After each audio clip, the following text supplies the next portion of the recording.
This program deals with devil worship and satanic beliefs. It contains explicit scenes and descriptions of violent crimes and rituals. Americans are asking, who attacked our country? You have declared a subliminal jihad against the United States. Can you tell us why? Everything pertaining to what's happening has never come to the surface. The world will never know the true facts of what occurred, my motives. And night fell on a different world. And Iblis is thinking, I should be getting this position, not Adam, and this guy is created from dirt. And how does the army feel about you being head of the Temple of Set? And the conspiracy theorists can say what they will, but I want you to give me power over Adam. And I want you to give me soldiers and minions and all of these things. The people that have so much to gain and have such a material motive for putting in a position I'm in will never let the true facts come above board to the world. And I want you to be able to give me the ability to whisper into the hearts of mankind. And who was the grotto leader? Don't remember his name. You don't remember the name of a person who involved you in murder? now these people are in very high positions yet. Yes. Welcome back to Subliminal Jihad, episode 214. I am your co-host, Dimitri. I'm Khalid. And today, we are continuing our exploration of the British Mandate period in Palestine, right? Yes. Yeah, last time we kind of talked a little bit about methodological problems in the historiography of the Mandate period, and also kind of set the stage a little bit for the sort of transition to the Mandate. We were, just before we started recording, we were, talking pretty extensively about, some plans we have for November. So, That's we have less time in our window to record than we usually do. So I'm not sure if we'll get to it, but if we'll finish out the sort of period before the 1930 Arab Revolt this time. But, I think if we'll get, yeah, I don't think so. I don't even think we're going to get to the Wailing Wall stuff in 1929 or anything like that. Maybe, in fact, I don't think we're even going to really be able to talk this particular time extensively about the Jaffa riots in the 1921 or 1919. The 1921 riots. Yeah, 1921. Yeah. 21 and 29. Or David Simon said. But anyway, so yeah, I was doing some wide reading where I was just telling you I wanted to start with some selections, because since we were talking last time kind of about these, methodological issues and how difficult it is to tell the story of the Mandate period in a way that doesn't kind of privilege the British perspective, where it's and I think even inevitably, just because of the nature of how we do the research for this, reading books that other people have written, we don't we don't have access to archives or anything. That's not the type of work that we're really doing for the podcast. It's gonna still like we just said, those beats, we were just mentioning, these riots, these disturbances, because that was what was important from the point of view of the British, their Right.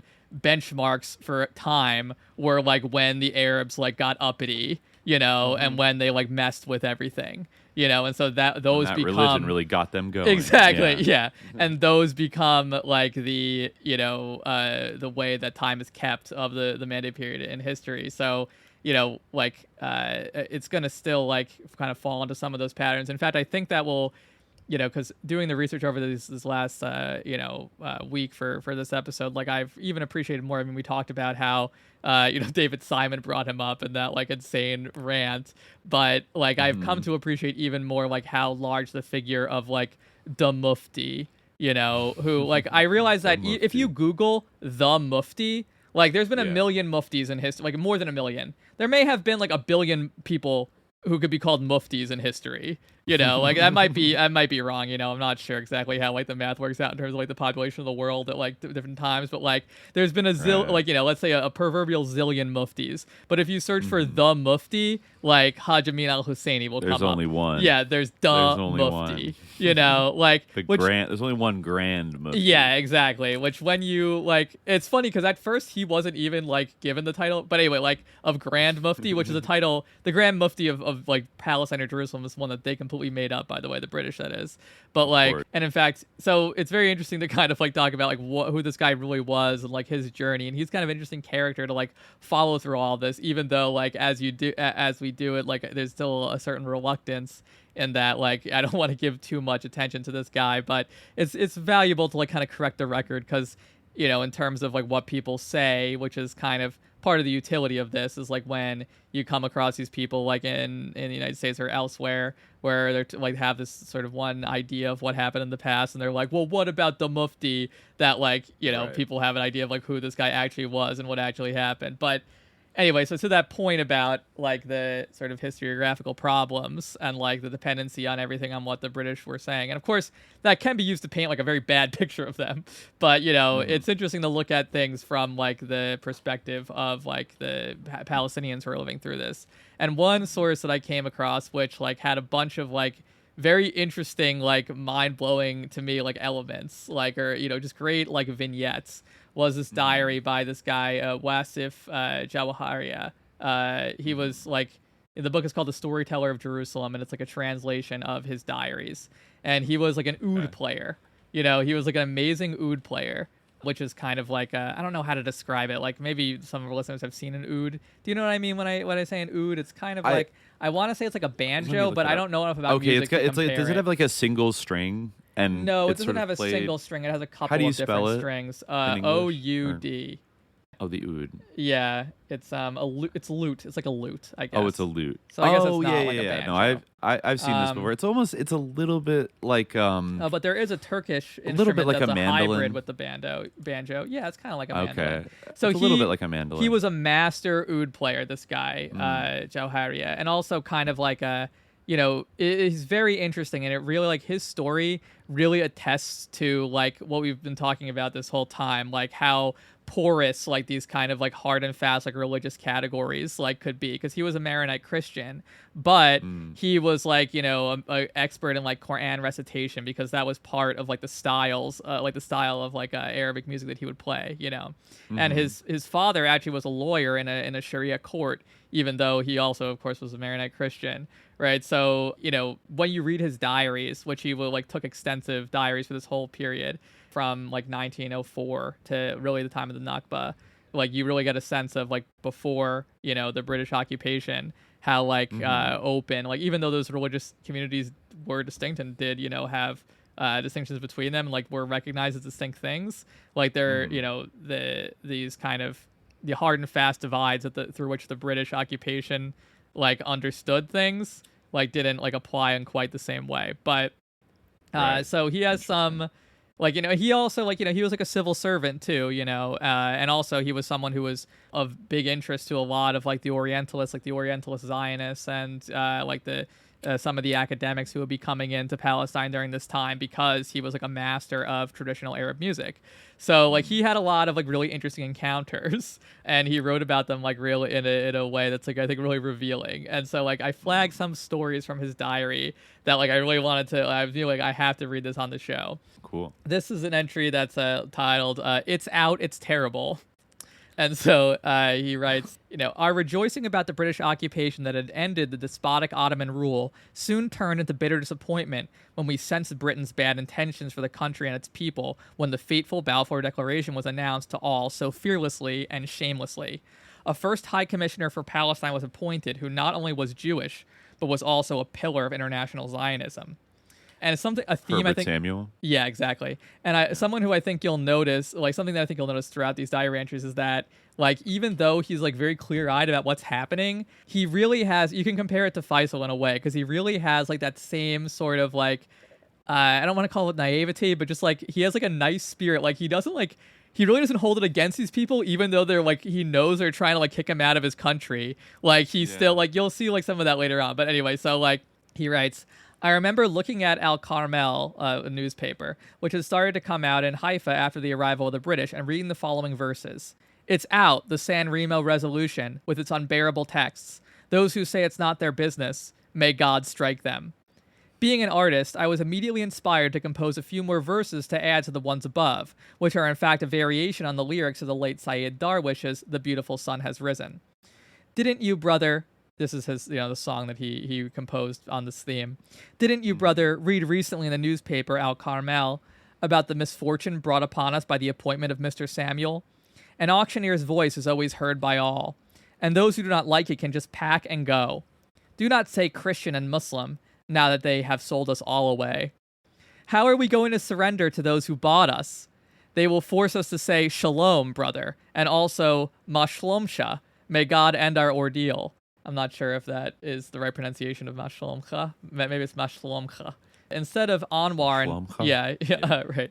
So he says, instead of Anwar and Jamal, referring to these, we talked about Jamal Pasha, like these kind of ruthless Ottoman commanders, our rulers will be Shabtai, Sholem, and Chaim, who hate us. What a pity to lose you, dear homeland, and to lose our men, and to see the gazelles around us turn into monkeys.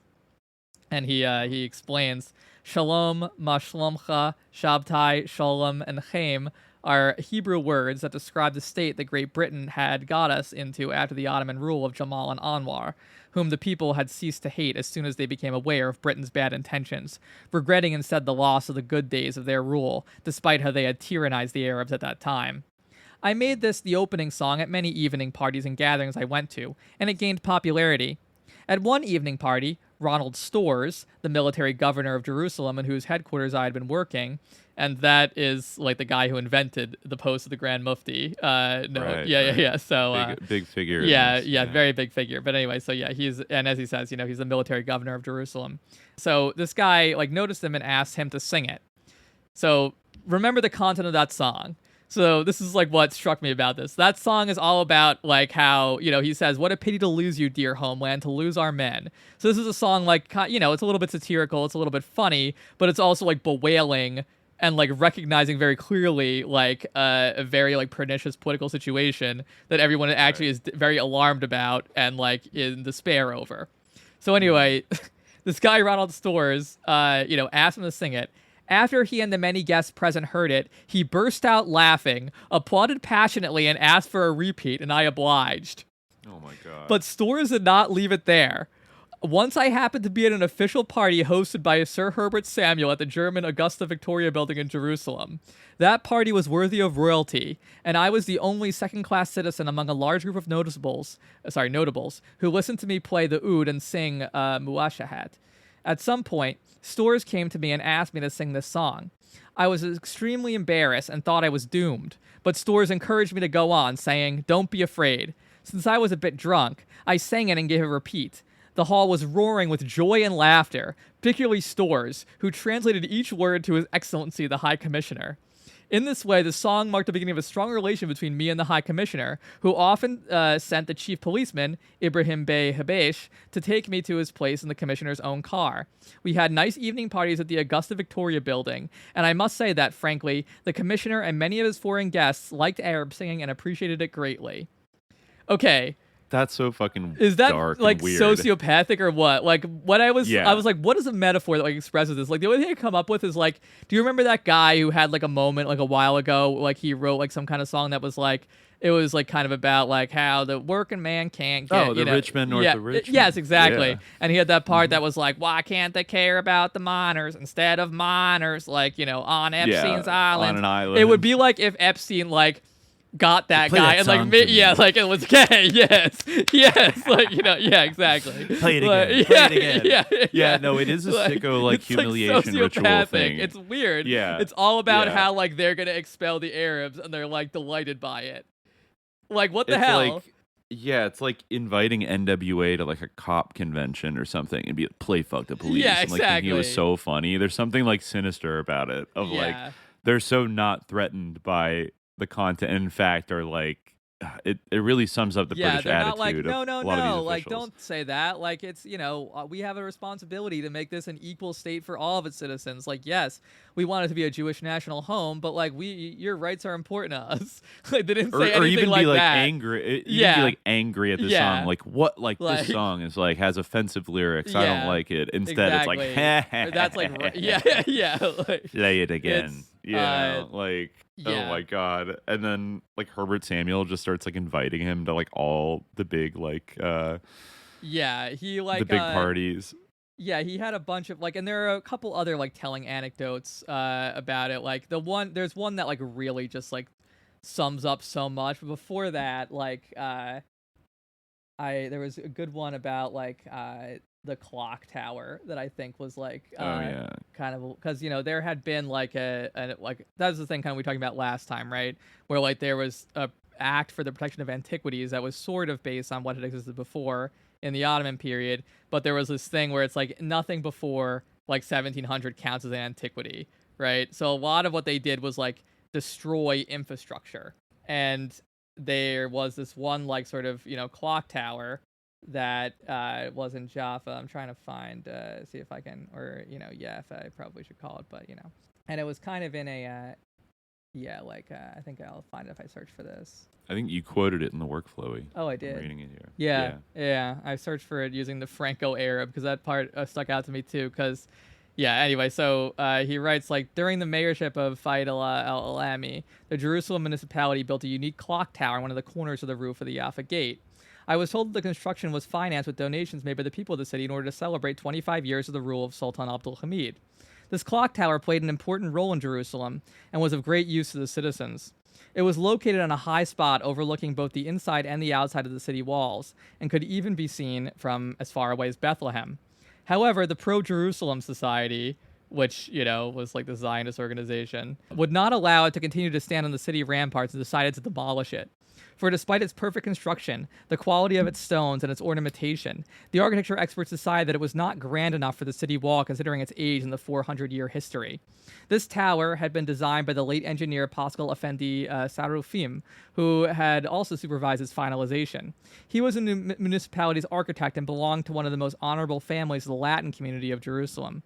He adhered to the Oriental architectural style, but his exuberant use of ornamentation, which was due to his being a graduate of French universities, resulted in a mix similar to the music of the great master Muhammad Abdul Wahhab. This is someone who, was a famous Egyptian musician. You may not to be confused with the founder of Wahhabism. Wahhabism. No, a different guy. Wondering. This is a different musician master. who he's always taking shots at. So this is his, a musical rival. But, so yeah, the Franco-Arab style, as they call it. So that was an important thing that I think maybe this time or next time, we'll talk about this, because this is an issue, across the board, where, there was this idea that the Ottoman Empire had adapted, French law, French architecture, French culture. And so, even though they had this kind of thing where we don't want to destroy traditions, or this kind of perfunctory idea, they labeled a lot of things as being in some way French as an excuse to destroy. But this is actually colonial. Yeah, we need to exactly. We need to decolonize this architecture right now. Actually, it's problematic. It's actually French. Sort of, yeah. Obviously they didn't have a decolonial framework, because obviously they considered colonization good. But I know you're joking. You know what I but mean. Yeah, but no, but it's similar in a way where, because of the humanitarian. The fake humanitarian thing, where it's the 400-year history, but the actual effect is to help create this illusion of a city just trapped in time and a people completely trapped in the past. Yeah. But he says I feel it's a real pity that it's not transferred to another site that would have been more compatible with his architecture. For example, on the rooftop of the Barclays building, or the lounge of the new municipality building. They want control over the clock. Yeah, exactly. Only their clock can be trusted. Yeah. Yeah, more clock drama. We got into that last time. Exactly. With the clock over Mecca. Yes. Yeah. It's very much the same. But I mean, thing. I'm not anti-clock in general. It sounds like this is a very useful clock that you could see as far away from Bethlehem. Yeah, I think it was a useful clock, and I think that it did actually have different, it had one face that was. I remember reading it wasn't in this book, but I remember reading that it had one face that, had a different time measurement, but and one obviously that was European, as the Ottomans often did. Where they had one calendar that was a fiscal calendar that was synchronized with the Europeans they desperately wanted it to be like. And one that was then they had the Hijri calendar, the old Islamic calendar, and they had their own room. They had a million different calendars by the end. But wow, I remember that. Yeah, the 3 different dates. Exactly. In some of the diaries in World War I. Yeah. So they had that clock tower, but they decided that it needed to be destroyed. There are some old pictures of it that you can see in this book. This guy also was a pretty prolific photographer. he had this whole thing that he would call the Jawhariyyeh collection, that like basically just like things that he would take and keep, like little mementos and things like that. Yeah, so the pro-Jerusalem society that the British created was basically all about this kind of like cultivating this as like a like the historical old city, the preservation of the city's character. That's another theme that you see throughout this period, is like this emergence of, like we were saying before, and this kind of goes in hand with the Mufti thing too, where it's like the city of Jerusalem starts to like loom so large, like as like the crux of like Muslim identity in Palestine, because like sort of a bleed, or like it's sort of something that the British kind of encouraged, that people like took on as a result of the British's intense focus on Jerusalem, because they cared about that for their own religious reasons, and their own whole framework for everything. That became increasingly important to everybody, and it remains like kind of a big part of like the way that Palestine is thought of by Muslims today. Like Jerusalem is kind of the linchpin, and it's thought of often in those sort of Islamic terms, because that's part of how we were always thinking, like, rather than any other kind of organization. We'll talk about that a little bit later on maybe, but this is the one story from this diary that I really wanted to read, because I think it sums up like so much. Let me see if I put this in the workflow. I don't think that I did, but it's his encounter with Dr. Lachman, who is a German Jewish Orientalist. It's a really it encapsulates like a lot. So this section is called "The German Orientalist, Dr. Lachman." He says, "I made the acquaintance of Dr. Lachman, a doctor of music, through my friend, the Western artist Mr. Stewart, one of the inspectors of the education department of the Mandate government in Jerusalem.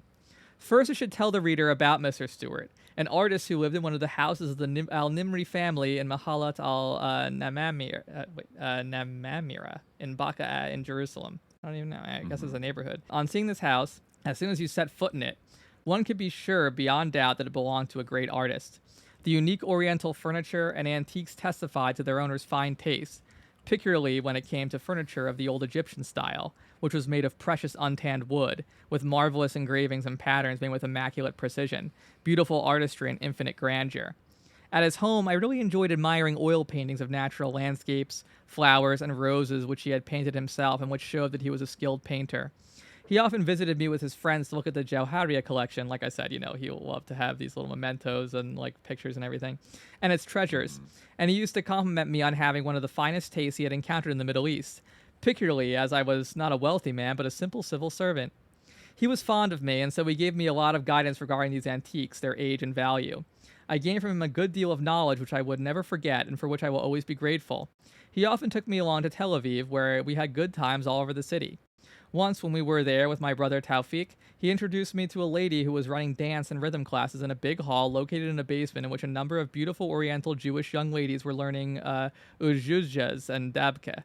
So these are like, musical instruments and styles. So yeah, that's an important part to flag, because it kind of becomes relevant later. Like, just, remember that image of, I guess, these Mizrahi Jews kind of like studying the music in this big hall. These dance classes are being held. Okay. We visited again, and this lady learned from me the dabka songs and uzhuzhas that I learned from. I actually don't know what that is. I assume that's like a plural. Looks like a broken Arabic plural, but I think it must be some kind of musical term. Uzhuzhas? Yeah, it's maybe. Yeah, I don't know what that is a plural of. It's transliterated here, UHZUJAS, but I'm not sure what that is supposed to be a transliteration of. Anyway, wow, maybe someone Googled that, and there's 2 Google results, and one of them is the diary. Book, yeah. yeah. I could probably, wow. I didn't look before, it like slipped my mind, but yeah, I probably could find it if I went to Lane's, but I don't have time now. Anyway, so maybe I'll do it in a sec. We visited again, and this lady learned from me the dabka songs and the uzhuzhas that I knew from the times I used to play the rebek and the tanbur as a youth, and she was very pleased with me. So yeah, these are like, songs and musical styles. Mr. Stewart introduced me to Dr. Lachman. The first meeting happened at my place at the Jawhariyyeh collection. Lachman spoke Arabic well, so we talked about art and music.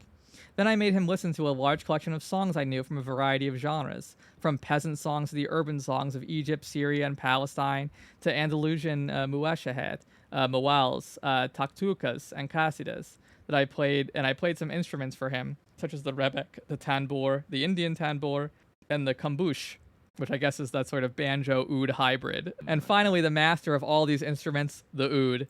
He was very pleased and nicknamed me, in Mr. Stewart's presence, the Encyclopedia of Arabic Music. Dr. Lachman remained in contact, coming to see me at my place and continuing his research on my music with my help. He learned a lot from me about oud playing and modern Arabic music scale and rhythm, as I had been taught them by the old masters who could not read music. The way in which I picked up this art from them remains imprinted on my mind, and I have not forgotten to this day. This conversation was exactly what Lachman had been looking for. It was like I was quenching his thirst. He took me along to a lot of academic musical events for the Hebrew Music Institute, and also to Hebrew University, and even the Arab College. He used to lecture, referring to my singing and playing, and say, "This is the art and methodology that I would like to see adopted and followed by the Arabs. In fact, by the East as a whole." He would add, "Arabic music is emotional and cannot in any way go together with Western-style musical notation. I can assure you that an Arab musician who adopts Western-style musical transcription and follows it cannot be considered a musician, for his singing and performance of complex Arabic compositions cannot be reflected in Western musical notation. His art would come out rather wanting and lacking in purity. For in my belief, should it be based on the rules of Western notation, the presence of the quarter tone in the Arabic music scale, which is made up of 24 quarter tones, would clash with the Western scale's 12 quarter tones, and the result would be a terrible one in which the purity of Arabic music would be lost." This is kind of like a little bit vibing with Secret Machine music in a way. But yeah, like, I'm thinking about that. Yeah, it gets like 24 tone, so it's a 24 tone scale. Yeah, as opposed to the 12 tone. Exactly. So he's saying like if they tried to adapt it to this, Western musical notation, then the purity of it would be lost. So he goes on. He says about Dr. Lachman, "I also remember that he gave a lecture about rhythm in Arabic music and the huge difference between it and the rhythm in Western music, and where there are no more than 8 rhythms, pointing out that in Arabic music there are over 72 different rhythms upon which the classical style known as muwasheh is based. He also touched on the many airs based on the quarter tones, such as the Saba, Bayati, Siga, Bastanikar, and others, explaining that they did not exist in Western music and that it was impossible to play them on classical Western instruments. His lectures were valuable, and he gave them at many venues, such as the Arab College at the time of the great master Ahmad Sameh al-Khalidi.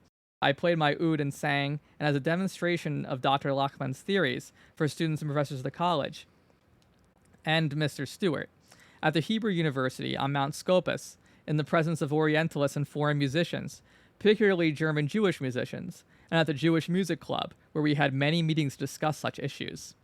Whenever Dr. Lachman started his speech by having me play and sing in order to prove his point, he never forgot to mention and remind the audience of the necessity to learn Arabic music the way Wasif, that's him, had learned it, and that way only. In other words, the musical pieces should be taught to the pupil one by one. The teacher should keep repeating them, piece by piece, until the pupil has learned them, and he should clap his hands to teach the rhythm of the muwasheh. But one day, I interrupted him in the presence of some of the elite musicians." So this is a quote from himself.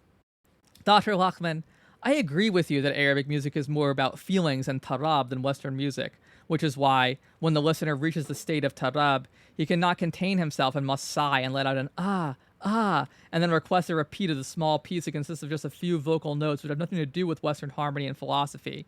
After the rise of Islam," remember this guy's Christian, "after the rise of Islam, the Prophet Muhammad allowed Arabs to recite the Quran by singing.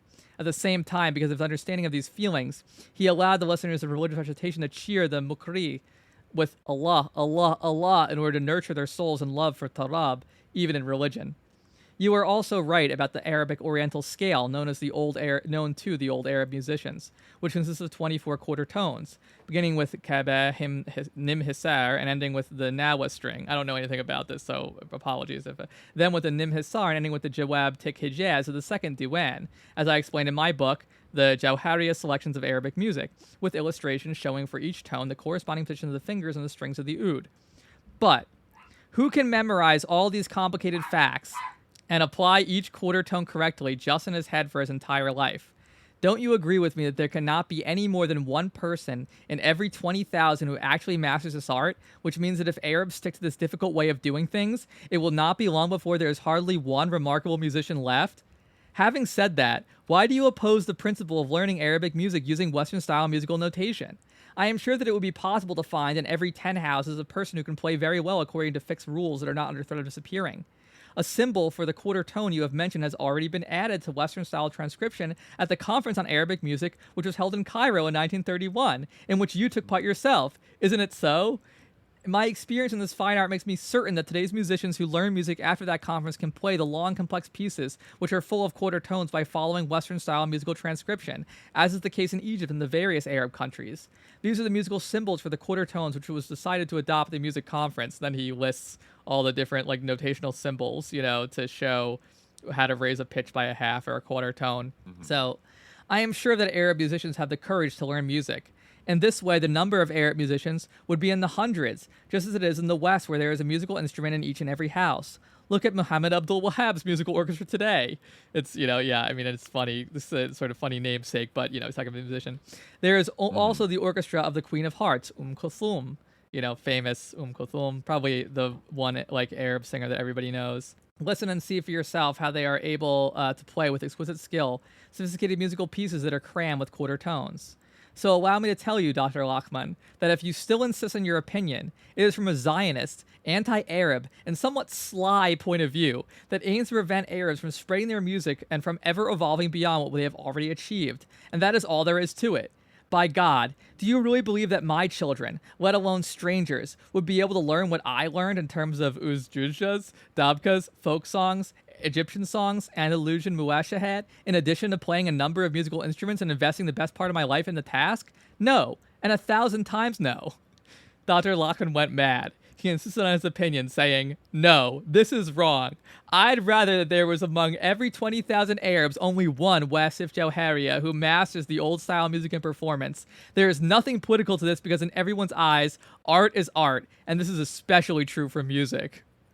The ending of this is kind of interesting too, because he says, "I used to visit Dr. Lachman at his home. He had many books on music, such as Shahab al-Din Safinat al-Mulk, Kamal al-Khalai, Kitab al-Aghani, the Book of Songs, and others.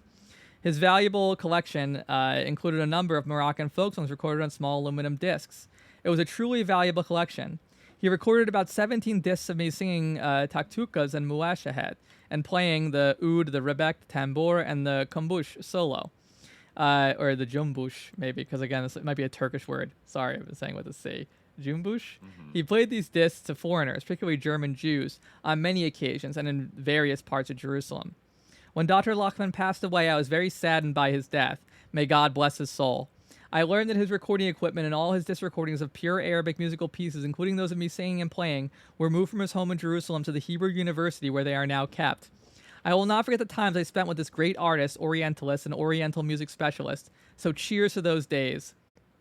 He told the head of the Jewish Music Institute that I must be appointed a teacher of Arabic music there, and indeed I was appointed an honorary member. I struck up a friendship with the director, the great German Jew Mr. Hauser, as well as with Mr. Abelia. But I did not stick to this job given all the fighting that had broken out between Arabs and Jews in the wake of the British Mandate. Speaking of Mr. Hauser, the well-known musician and violinist, he married a lady who might have been older than his own mother, but she was a virtuous lady who married him for his art. This lady was a doctor, the famous pediatrician Dr. Kakan of Jerusalem, and she was the pediatrician of my children. I will not forget her kindness to the children, or the loyalty, love, and selflessness she showed towards them. And so, our home in Nicoforia was like a pilgrimage destination for artists of all kinds, for art is for everyone. This helped develop my children's appreciation for music and their understanding of fine arts from when they were little. This is particularly true for Yusra, who grew up between Arabic music and Western music. I'm getting choked up reading this.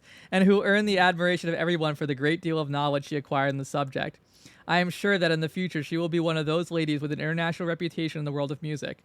God is capable of everything. So, when the Nakba happened, they did have to go to Lebanon, but his daughter did become a great ethnomusicologist. Yeah, and in fact, I think that she married a famous Palestinian composer of classical music, who set some of Salvador Arnita. I think she married. He set some of Mahmoud Darwish's poems, I think, to music. I want to say he's the one who did that.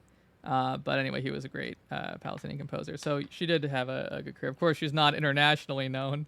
And what's sad to me about this, is that like, you know, there's some subtle things. Like, of course, it's sad thinking about like what happened, and like then what struck me was like how, like I said, he doesn't like, even though he like recognized that guy was basically like, in a way, like maybe not intentionally, but like, you know, he said this is quite sly. This is anti-Arab. Like, you're gonna make sure this music doesn't exist in the future. Like, he didn't like hate that guy. He like loved him. You know, like, and again, he was like a privileged person who like was better off than like a lot of people were, like because of the talent that he had and like the sort of connections that he was able to have, even though he wasn't able to stay in his home, you know, where his family lived for generations after 1948. But still, like, it is like striking how like he was able to like reconcile and that's like something that I like notice like continually. Like, there's so much. I don't know like how to explain it, you know, because I don't want to like be like too Manichaean about it. But like it like there's some kind of sickness in Europeans where like even in this like pretty like impartial, like he's not like, this is not like a necessarily biased thing, you know, like he doesn't hold anything necessarily against these guys. Like, he was happy at first that the Ottomans were gone because he wasn't happy, you know, he had a lot of grievances with them, but they come off like sociopaths, you know, not necessarily this guy, but like Storrs does, and like Storrs does, you know, the British, like and it's. Yeah, like the whole British mandate comes off like it, like everything that happened just comes off like so evil. But yeah, like, and what I thought this encapsulated so well was like the way that colonialism and Orientalism work in tandem. And the reason why I flagged that earlier scene where you had the Jewish musicians like learning to play like songs from him is because like they weren't like too pure to modernize and adapt their music, you know, like they're able to take that and like do whatever they want with it to make sure it's a living tradition and that it still like is, you know, and then say this is Israeli music, you know, like just like hummus, or exactly, feta cheese or whatever, yeah. And like, even though that guy like he thought like I don't know if he meant it necessarily, I do like that Jawhariyyeh kind of was like, listen, like, you're being anti-Arab, you know, like right and like called him out and said that it was sly. Put this music in this Western box, in this Western framework, man. Chill or out. Like he's trying to do the opposite in a way, like where he's saying like that's the thing, like he wanted them to be able to like use like Western notation to like proliferate the music so that more people could learn it so that it could survive. And he wanted to keep it trapped in the past, you know, like he says, like, you want to stop us from ever evolving beyond what we have already achieved. And it's the same thing as demolishing the clock tower, and it's the same thing as like all this shit, like getting rid of the law codes that were deemed like Napoleonic or like whatever, you know, or this whole like fetish of purity, right? Like where they can innovate, you know, because they have like 1 foot here and 1 foot in the West, right? But for them, they had to be like discouraged, you know, and told like not to do it. And like, and then what happened to all those discs that he recorded of his music? They ended up in the Hebrew University, you know. But like he didn't, you know, he didn't think like, oh hey, you know, because it wasn't about that. Even though he was so aware of all this stuff and so like privy to it, he just doesn't have that malice, you know. And it's like that's what's so weird. Again, it's like not like a statistically significant sample, you know. It's not like you can say like, oh, on the whole, like Arabs were nice and like British people were like cruel and evil, but it is like you know, as kind of a one case study, it is like weird and shocking, you know, how like they don't like dehuman, like again, like there was violence. I'm not trying to say there wasn't, you know, like Arabs did like things that were like, you know, not good or whatever, you know, people get it.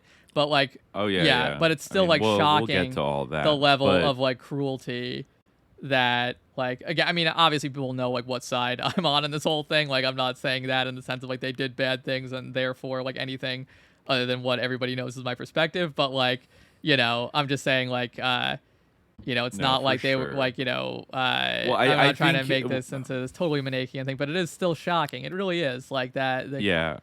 I think it's very instructive given, you know, I've watched a few of, I've taken a sample of various like YouTube videos about the British Mandate period, and usually titled something like how the Arab-Israeli conflict got started or something. And, you know, your mileage definitely varies, but there's a lot that like suck and are repeating, like, even if they maybe don't realize it, there, I think, is a tendency in the history in the West to kind of appropriate the like a definitely a British and like a pro-Zionist kind of a perspective on the Arabs, and like we said, like only focusing on like 21 and 29 when the Arabs flipped out and started murdering Jews and did a pogrom. Like even the British at the time like protested strongly. I think when Chaim Weizmann called like the 21 riots like a pogrom, they like bitterly protested that, and then Chaim Weizmann like called them like anti-Semitic, like said the British like, or anti-Semitic or right. something. Well, yeah, I mean and that's it turned into a thing. But I think Yeah. you know the idea that all the Arabs are just bloodthirsty, like waiting to just kill all these Jews when they showed up like immediately. I think as we've gone through the whole context, like even being aware of like the Balfour Declaration and you know in most cases being pretty opposed to like the rapid increase in like European Jewish immigration to Palestine, on a personal level, like there were decades here where there was like this kind of small minority of like settlers that had come there, right? Like under 10% of the population. But even with subsequent waves, you don't have this kind of like one-dimensional, we don't talk to them, we want to kill them, like they're in our land. Like it was a little more it was much more complex than that. And there were actually like there are these examples of, I mean, another thing that sucks about that is like, oh, these guys could have like lived together like in a different kind of setup system, like that if things were run differently from like the British perspective and certain trends were not allowed to like sort of continue the way they did, et cetera, a lot of different circumstances. Like these are not people that are like destined to hate each other, and certainly not like, it still pisses me off when people talk about this ancient struggle. This is just No, an ancient definitely struggle not. that's been going Yeah, on. it's Like this is bullshit. a new thing. This is a bunch of Europeans essentially, like practically speaking, because like culturally different from Ottoman Jews that like had been living there, right? Like these are Europeans. Like this guy's like an academic, like a doctor, coming in here with a different culture, and they're able to kind of like exchange and interact and even become very good friends, and not without its like bumps. But then that European thing, and sometimes that does get lost in it because it's like supposed to be a Jewish versus Muslim. Both the Arab Christians and the Europeanness of the Jewish immigrants both get kind of erased sometimes into like this epic biblical struggle of like Jew versus Muslim that has always been going on. And instead it's like, I think it's a little more helpful and like actually revealing or accurate or whatever to think about these people as Europeans, because it's literally, now I'm not saying that that's like a European Jew in like the 1920s is exactly the same as like a Catholic or a Protestant European, of course, right? We still have World War II to deal with, and all that stuff. But that doesn't make them not European. You know what I'm saying? Like, right? Just like in a case of Ottoman Jews, like it was not super unusual. Correct me if I'm wrong. For people to like identify as like Arab Jews, like, oh yeah, I'm like an Arab Jew. Yeah, like, I mean, and like today that sounds like what? Like that's an what? That doesn't. That's like a contradiction in terms. Yeah, like, I somehow... was actually seeing the other day, like on Twitter. I think it was, I forget who it was. It was maybe it was Rabbani. Do you know? Moeen Rabbani. I think it might have been him. He said something that was like, Mizrahi Jews are Arab. And everyone like flipped out, and he was like, well, you're saying there can be like a European Jew, there can be an Italian Jew, there can be a Jew of every single ethnicity in the world except for Arab. Doesn't make any sense, but like. Right. No, I think I saw that too, actually. Yeah, that's what kind of like jogged my memory. Like, because you think about like people living in Baghdad or, in Palestine or in Damascus, like who speak Arabic and like, eat Arabic food. It's like the way that like an American Jew would like still practice Judaism, but like, I don't know, eat hamburgers and like watch reality TV and like drive a sports car. Like, I don't know, love baseball. Like they're just like, they're undeniably like American, right? And so I think sometimes with the politics of this, like it gets turned on and off selectively. Like when you want to emphasize how much like us they are and how cool they are and how we need to support them, like you can kind of like show their Europeanness, like, and be like, look, these guys are just like us. But then when you need to kind of like defend their like right to the land, then suddenly it's like they're the ancient, Jews, and like they can't even go back to Europe, or I don't even think people say they can't go to America because that's ridiculous. Like they obviously could. But anyways, like yeah, I mean, like think the it went from Europeanness like of it like gets lost, and it's really when like married to British imperialism, then it takes on a different character of even just being like a cultural preference thing, or like, oh, this like German doctor was a little bit like he was doing a little like, subconscious colonialism, blah blah blah, like in his sort of academic debates with this guy.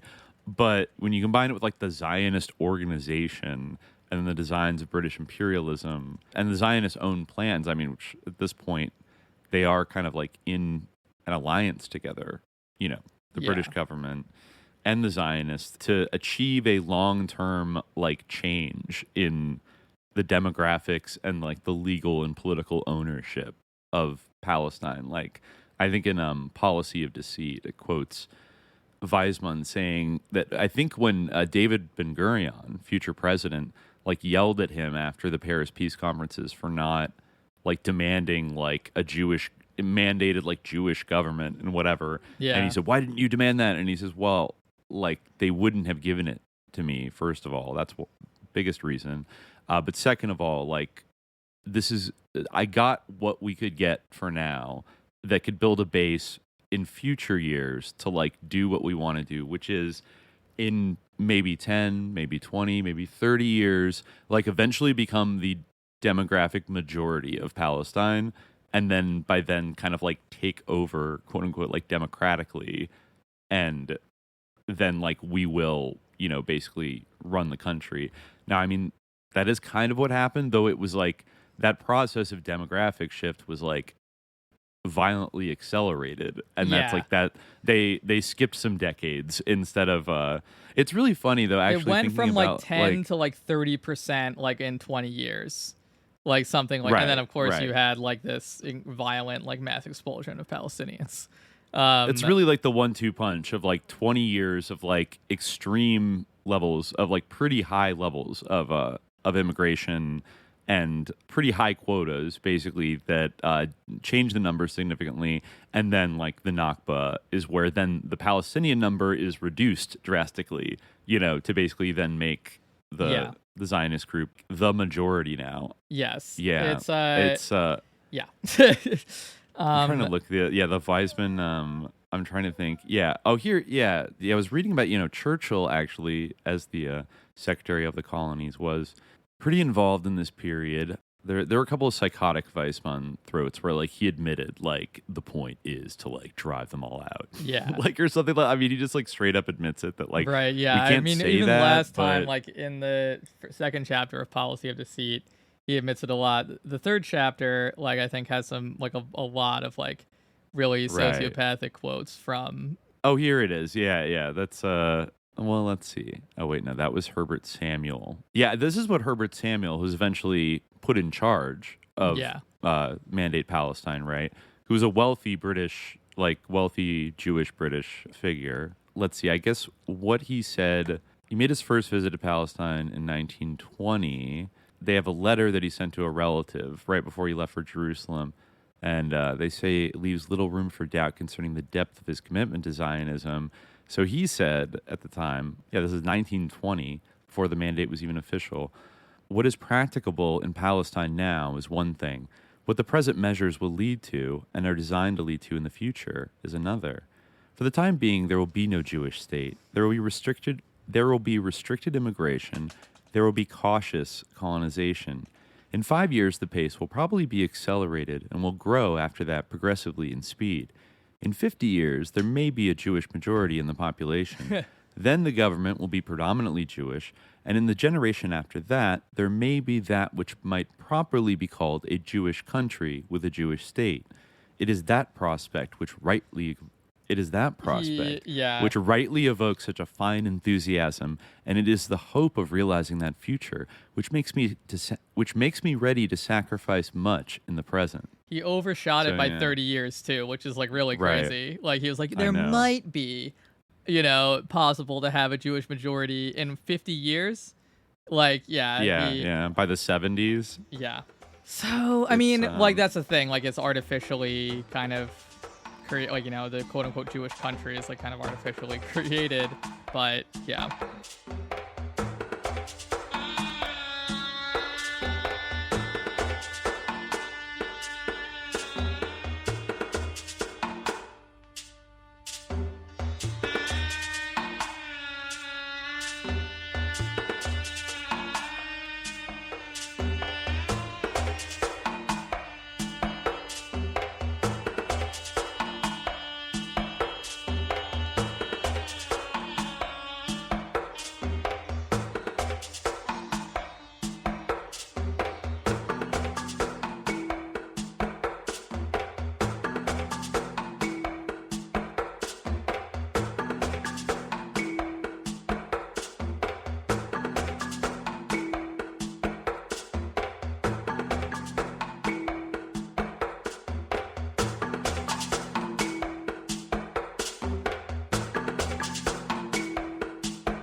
I read two interesting articles that like put like the Balfour Declaration like in perspective. Like one I read that was really interesting was called "The Radiance of the Jewish National Home: Technocapitalism, Electrification, and the Making of Modern Palestine." Did you read this at all? I tried to download it, but I couldn't get it off.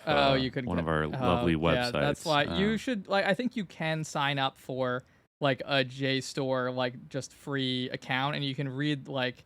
You might not be able to download, but you can definitely read articles like for free. I think because yeah, I'm staring down that prospect myself. I still have my access from my last job, but if I heard they revoke it from you real quick once you're out of matriculation or employment. If you're out of employment, you get to keep it for like a little. It's longer, different places, but like I have mine through December, but from where I last worked, but. If I don't have another job by, the spring, I don't know. I'm probably, but I did set up a personal JSTOR account, and even though it's not that great, like it does kind of work. So I don't know. I mean, it does say like that free account. I mean, up to 100 articles every 30 days. I've been like stressing about this for sure. I mean, it's something where it's like it's rough, and this is like what sucks so much about like, JSTOR. But you really should be able to use your public library card. The public library should pay for it. You're right. You should be able. You can do that with the OED. You can use your public library card, which I didn't realize until recently. But anyway, actually, well, yeah, go on. Yeah, a very intriguing title. Yeah. And like the whole argument of this, which is like very interesting, is that like too much emphasis is put on like the Balfour Declaration and like the San Remo Proclamation and all of these like sort of legal things. Like I'll read what it says, like, make it it's more eloquent, right? So this is the introduction. This article is by Frederick Mayton. On the 15th anniversary of the Balfour Declaration, 2nd November 1932, the front page of the Palestinian Arab newspaper Philistine featured a rather unconventional map of the homeland. At the center stood Lord Balfour holding Britain's declaration of support for the establishment of a Jewish national home in Palestine. The caption read, "Balfour and the woes inflicted on Palestine by his fateful declaration." From the rolled-up document in Balfour's hand ran several arrows, each pointing to an aspect of Zionist encroachment. In part, the cartoon depicted themes that by then had become familiar in the Arab press, of Jewish immigrants arriving at Jaffa port and dispossessed Arabs migrating out across the deserts to the east. But more surprisingly, from the perspective of contemporary scholarship, most of the map was taken up by mechanized technologies, the Dead Sea Potash Works, the hydroelectrical powerhouse by the Sea of Galilee, factories on Haifa Bay, and tractors tilling the coastal plain below. In this way, the cartoon puts the finger on a neglected fact of Palestine's history, that the production of a Jewish national economy, guided and supported by an Anglo-Zionist vision of techno-capitalist development, was essential to making modern Palestine and marking it out as a Jewish national space. The considerable scholarly and political attention and contention that surrounds the topic has resulted in a vast and diverse literature on Palestine under British rule. For all the diversity, however, most of the literature is structured around a set of shared assumptions, the most important of which is the stress on the creeping legal dis/possession that gradually gave over control of the area to the Zionists. This story begins with the Balfour Declaration, which, according to Anita Shapira, for instance, belongs to an era in which a handful of statesmen in smoke-filled rooms decided on the fates of peoples and states and how to divide up declining empires, with no participation by the media or the masses. Indeed, the famous iron cage in which the Palestinians came to find themselves, according to Rashid Khalidi, was made from precisely such a political legal mesh. The 1917 Balfour Declaration is central to the narrative as the document that charted Palestine's course. Virtually all histories produced since the 1990s highlight the Declaration's fateful distinction between Jews, to whom it granted national rights, and quote-unquote non-Jewish inhabitants, who were accorded only civil and religious rights. This, despite the fact that Jews at the time, so this is, again, you see this kind of theme, the religious rights, right? But they don't have these, real rights that the Jews have. This, despite the fact that Jews at the time made up only 10% of the population, the overwhelming majority of the remainder consisted of Palestinian Arabs. For example, James Renton writes that the Balfour Declaration became the basis for the British Mandate for Palestine, which in turn enabled the birth of the Jewish state almost 30 years later, and led Palestine into one of the most bitter conflicts in modern history. The story's subsequent coordinates are made up of the white papers of 1922, 1930, and 1939, and the emergence of the idea of partition, born in the 1937 Peel Commission and given international legal sanction with the UN Partition Resolution of 1947, all of which we'll talk about. But 3 decades on, the account continues. The political course charted by the Balfour Declaration culminated in the Palestinians' near total political and physical dispossession in the 1948 war and the creation of the State of Israel. Explanations for the apparent pro-Zionist bias of British policy have cited attachment to the Bible and Messianic Christianity, imperial realpolitik, and or racialized notions of Jews and Arabs. Whatever the motive, most scholars see British policy primarily as a function of incompetence and prejudice. Thomas Segev, for instance, writes, "No real national interest dictated support for Zionism. Instead, the mystical power of, quote, the Jews overrode reality." So... That's yeah, I mean, I have a lot of histories do that of like these bumbling Brits, like it was a disaster. Yeah, like they'll say it was like the most like destructive policy decision of the British Empire. Like, no, I mean, maybe to an extent, but I'm curious to look at the other side. And of, I think they wanted this to happen, and I think like that bleeds even into today. Like again, I'm sympathetic to the views that were just like recapitulated, like in many ways. Like, and I do think that like I'm not saying that, as we talked about in the same series like before, like Messianic Christianity and things like that like do play a role. However, like I think that even today there's kind of like this overemphasis on like why is America so like Zionist? Why are we so committed to this genocidal like rogue state like that's killing people like on a ridiculous scale that like should be appalling to anyone with a conscience? Like, does it really just boil down to like dominionists like Ted Cruz? Like, I don't know. But anyway, so like it seems like that's not adequate in a lot of ways. Or is it just the mystical power of the Jews? I mean, that's part of it. Like, again, not to say they actually have mystical powers, like hypnotizing people, or something. But like, like the idea of like, oh, the poor Jews. Like I just saw like a clip, of Glenn Beck. Did you see this? It was Glenn Beck like applying to be a citizen of Israel just because it's such an honor and a privilege to like stand by the Jews or like whatever. Like so that's kind of like the love, like these precious, like so. Yeah, that's like part of it. But so anyway, this is like the other side of it, like this is which I think was interesting, is focuses on kind of like this like techno-capitalist like economic investment. So you're right. This article does not dispute that the history of the Palestine Mandate is to a large degree a history of Palestinian dispossession, or that it manifested juridically and was motivated in part by the kind of considerations and biases just mentioned.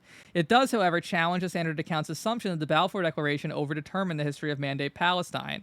And that's interesting, right? Like, because we kind of mentioned that last time. Like, was it like this was teleologically fixed once that happened, could that have gone another way? There's another article I want to read called like, was Balfour policy reversible? But anyway, so yeah, he writes, this is overdetermined the history of Mandate Palestine, such that the relations of power flowed directly from the writ of that document, or an unworldly dogma, prejudice, or ideology that may have been attached to it. The following tells a familiar story of evolving power relations, but does not regard it primarily as the function of chance, prejudice, or written proclamations, but rather of the crystallization, over the course of the 1920s and early 1930s, of a Zionist-dominated political economic order centered on a bounded Palestinian territory and economy. My central argument is that the ideals contained in the Balfour Declaration did not transform Palestine directly. They depended on material and discursive vehicles for their implementation. And those vehicles, as I will explain, ended up influencing the end result as much as, if not more than, the ideas as they were originally expressed using only paper and ink. In other words, the focus here is on the process of mediation that translated and transformed the Declaration's ideas into reality. This mediation involved the dispersal of agency beyond a text and its authors over a range of human and non-human actors. In order to understand this process and make its structural logic visible, we must attend to the ways knowledge and power, as part of being constituted, take material forms. Specifically, I will focus on the hydroelectrical mega project depicted in the top left of the cartoon below. You can see the cartoon. Maybe I'll put it in the show notes when this comes out. That was conceived and built in Palestine in the course of the 1920s, and showed this project was one of the most important mediating vehicles between text and reality. The power station was the centerpiece of a countrywide electrification concession that the British granted to the Russian Zionist engineer Pinchas Rutenberg in 1921. So this guy actually was like previously like a communist, at least someone who was like an anti, like a Bolshevik. Yeah, no, I don't think it was a Bolshevik. I forget exactly what he was involved in. But he did like leave Russia because he ended up being really good friends, like a police informant, I believe. Yeah, like Father Gorpan. So Father Gorpan was killed. And so then he ended up leaving and embracing Zionism, I guess. Yeah, he saved Gorpan's life in the Russian Revolution, but then they returned to Russia later on after fleeing to France. French socialist leaders welcomed them. But then, Gorpan arrived to meet Rutenberg in a rented cottage outside St. Petersburg, and after a month, Gorpan was found there hanged. Rutenberg asserted later that Gorpan was condemned by a comrade's court and that 3 SR party combatants overheard their conversation from the next room. After Gorpan had repeated his collaboration proposal, Rutenberg called the comrades into the room and he left. When he returned, Gorpan was dead.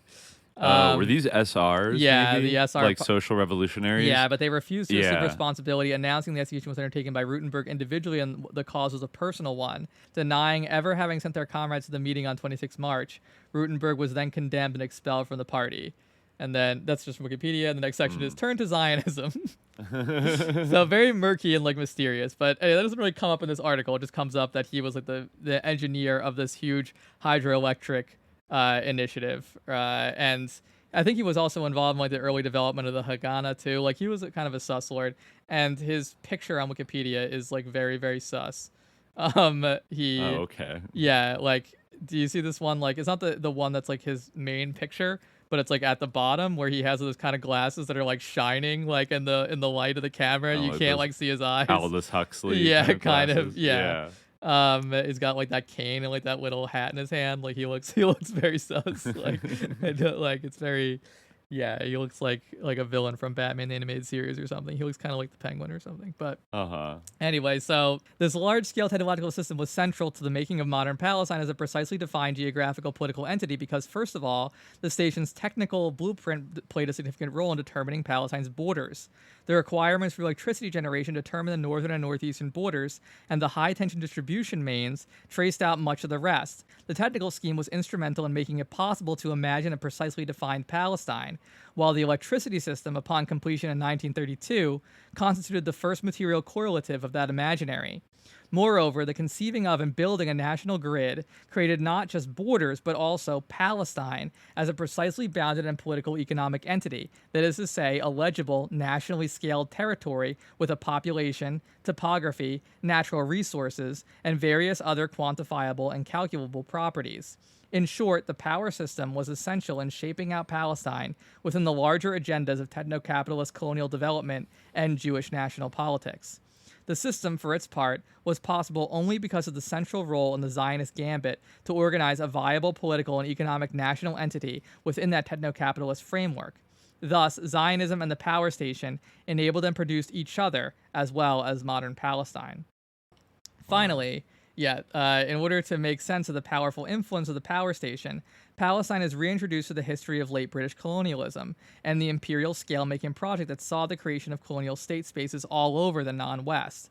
As we will see, the spatialization and scaling of Palestine was guided by an Anglo-Zionist vision for the territory as a staging post for intercontinental trade between Asia, Africa, and the Middle East, and Europe, captive market for British goods, and as a productive center in its own right, exporting minerals and agricultural produce. The vision and attendant practices that guided the making of modern Palestine were found all over Britain's non-Western sphere of influence. The term technocapitalism is central to the process this article describes. It is used to get at the importance of scale-making as an active political process that continuously shapes and is shaped by capitalism's social technical networks, which themselves operate on a variety of interconnected scales ranging from the global to the local. As you will see, this process was capitalist because the Zionist claim on Palestine was grounded in a mission to organize the area as an economically viable territory, that is, as an area of production and consumption, and crucially also as an entity locatable in the global circulation of capital and commodities. The prefix techno, meanwhile, serves to highlight that this capitalist proposition was underpinned by a pervasive belief in the limitless ability of science and technology to make all lands productive.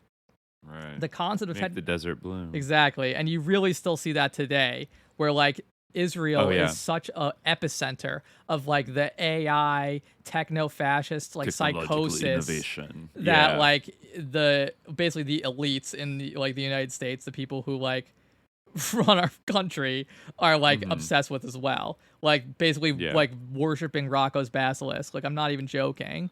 Like, you know, that's like the level that we're at now. But it's like also like a hub of that, and that's part of the like, you know, I'm just thinking way back to the very first episode we done this in this series with the Daniel Pinchbeck thing, where it's like we can innovate our way out of this like, you know, little conundrum called like the existence of Palestinians or like what, you know, like totally the innovation energy, it pretty much is pervasive, whether it's the more like economic liberal like Western European like sort of like Jewish settlements that were bringing these like rationalized process, or the kind of Eastern European labor Zionists that were all about like going to the land and like founding the kibbutzim, you know, and cultivating and de-desertifying like all this land and making it like, you know, available, making it arable for, you know, growing crops. Like those two tendencies kind of like converge to a certain degree, but I think the capitalist like the techno-capitalist sort of nature won out over like the socialist tendencies of the labor Zionists. Eventually, but that is also I put a few of these in the workflowy, but I was watching a lot of these like newsreels that were either American or British last night on YouTube. You can find a lot of them, and there's one specifically from 1941, kind of later mandate that is kind of like could be perfect B-roll to like the entire passage you just read, because it's all about highlighting like the potash processing facility or whatever. I forget if that was the Dead Sea or the Sea of Galilee, and like the mineral production and like mineral trading, and then like always showing off Tel Aviv as like this smart, modern European city. Like, look at it. Like, they really do describe it. It's like just as like wonderful and delightful as like any of the Mediterranean cities in Europe. And you see all these people in kind of like maybe in the post-war one, you see people in like bikinis that are like surfing, and you know, it looks very like, it looks honestly more American than European, maybe because of the warmer climate. But you can see like this intense focus on like, we're making the desert bloom. Look at all these people out in the fields, and they're constantly like bragging about like how this land was desert, and now like through technological innovation we have made it grow this crop, that crop, etc. And then, you know, interspersed, there's these shots of like, look, like there's some like Arabs, and like actually there was one that was interesting where it is showing like these new like combine tractors that like these teenage labor brigades are basically tilling the fields with, and then it cuts to like the Arab residents, and is like, Arab farmers meanwhile are using more antiquated methods, and that they have like a donkey, and you know, with like a hoe thing, and they're like pushing it, and you know, it's like, it basically I forget if they say it outright, but like pretty much implying that like, oh, these guys are stuck in the past, and like they're, you know, they just stubbornly cling to their old ways. You know, meanwhile, like in the Jewish, like, you know, in the kibbutz, they're using all the cutting edge stuff, and like, look how cool and happy, and like, look how much fun they're having, and they're building like a new bright future, and blah blah blah. And then they usually throw in a few like, look at the Church of the Holy Sepulchre, like here, like this is a holy place for Christians too, you know. But the techno-capitalist development thing is like by far what they're most proud of, what they want to promote, and like what all the national ideology is being kind of built around. Like, we can solve anything through like, quote unquote modernization of this type. Yeah, and like you can see that like this guy's like, I'm not sure like how, I mean, I think like, again, like I was just like kind of talking about how shocked I am at like the sociopathy that like some of these people like express like all the time. There's this great quote that he has actually in this article from Arthur Balfour, who says, planting a minority of outsiders upon a majority population without consulting it was not calculated to horrify men who worked with Cecil Rhodes or promoted European settlement in Kenya. You know, but like, I guess his point is that, you know, it wasn't this sort of particular aspect like to Zionism.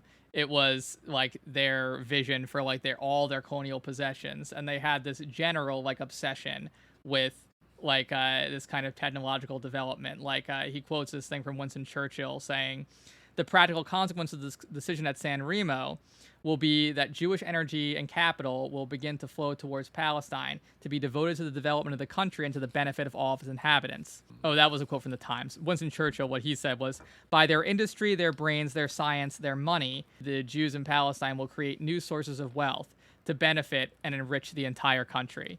So then he talks about, well, was that just like a pro-Zionist like fig leaf, or like some kind of, you know, just sort of kayfabe, or like basically a lie? Or did he actually mean that? Did he actually think that like this was going to become like this incredibly productive like technological hub? And he, you know, like a fan of this guy Norris, who has this book like Land of Progress, which I didn't get a chance to read because I only discovered it from this article rather late. But yeah, Jacob Norris, and he says, while some scholars of Palestine have mentioned these ideas in passing, very few have reckoned with their full significance. The most notable exception is Jacob Norris, whose recent work pays close attention to British developmentalism in Palestine, which he places in the context of an ideology of colonial development that guided British conduct throughout its global sphere of influence. Norris writes, a pragmatic and self-interested view of Jews as agents of development did far more to shape British support for Zionism than lofty notions of humanitarianism. Consequently, British Palestine policy should be understood not as blind support for Zionism. Rather, the goal of economic development by means of centralized large-scale infrastructural projects was of a piece with Britain's overall imperial strategy at the time. So yeah, then he goes on to talk about like this hydroelectric project. I think I I tried to like limit how much I would read from this so that it wouldn't be, too much, but I did, highlight some of this as good to read. Let me see if I think maybe he writes, what better way was there to satisfy both Arab and Jew, asked Colonial Secretary Churchill rhetorically in Parliament in 1922, than to entrust to the Zionists a system of irrigation, which would fertilize new lands, new territories, and the generation and distribution of electrical power, which would supply the means of employing the Arab population. By doing so, he argued the Zionists would bring a higher economic and social life to Palestine. As for the Palestinian Arabs, not in 1,000 years would they have taken effective steps for the irrigation and electrification of Palestine. Oh my God. Churchill's words followed from the new approach to the non-Western world, including Palestine, outlined above, the primary concern of which was the making of viable economic units. To stress the importance of this colonial vision runs counter to the bulk of scholarly and popular accounts, which have tended to locate the emergence of modern Palestine in the agreements and arrangements concerning the area after World War I and the fall of the Ottoman Empire. It is true that as a territorial designation, Palestine is ancient. It dates back at least to Roman times and has been used on and off since then to designate various portions of the eastern Mediterranean and coastal plain between Sidon and Sinai and its hinterland. Chaim Gerber has shown that elements of a local Palestinian identity were in evidence among Arabs as early as during the Mamluk era. But, for all of that, by the time of British mandatory rule, Palestine had never been precisely defined, much less administratively unified. During the late Ottoman Empire, the term was commonplace but vague, and the area was governed under a fluctuating set of administrative districts. Yeah, we talked about this as well. The European powers, too, including the British, had only a vague sense of Palestine, even after interest in the Holy Land increased in the latter half of the 19th century. Encyclopedia Britannica from 1911 states that Palestine is a geographical name of rather loose application. The entry does not go on to attempt a definition, but as Bernard Lewis has noted, it differs in several important respects from that laid down for the British Mandate only a few years later. Nor did the Jews have a better sense of Palestine's exact boundaries, even long after the emergence of Zionism. Through the end of World War I, the most common geographical reference in Europe among Jews was the biblical designation, from Dan to Beersheba. This was vague indeed. Besides only giving a northern and southern point, there was no consensus at the time regarding the true location of Dan. I wonder what, again, this is what I'm talking about, where, are they ever going to stop? We're going to make up the Dan is who knows where, but after this. But... Yeah. No, they have an expansive definition, I'm sure. So in a way, his point is that the Palestine doesn't really mention the Balfour Declaration. It's being read back into it because of how things panned out. But it was really these technical developments that determined the borders. This is an important part. It should be noted that the British wartime pledge of support for the establishment in Palestine of a national home for the Jewish people did not assume that Palestine itself, whose borders were again not specified, would be constituted as a political unit, though that is invariably how it has been read by later observers. Finally, many of the post-war proposals concerning the Middle East, including those of the 1919 King Crane Commission and Emir Faisal of the Syrian Arab government, rejected outright the idea of a separately administered Palestine. Neither can it be said that Palestine was created in an effort by the British to safeguard the Suez Canal. To be sure, the need to protect a canal was a vital consideration, but this imperial rationale did not provide a sufficient motive for the establishment of a British-ruled Palestinian territory, as the British themselves acknowledged at the time.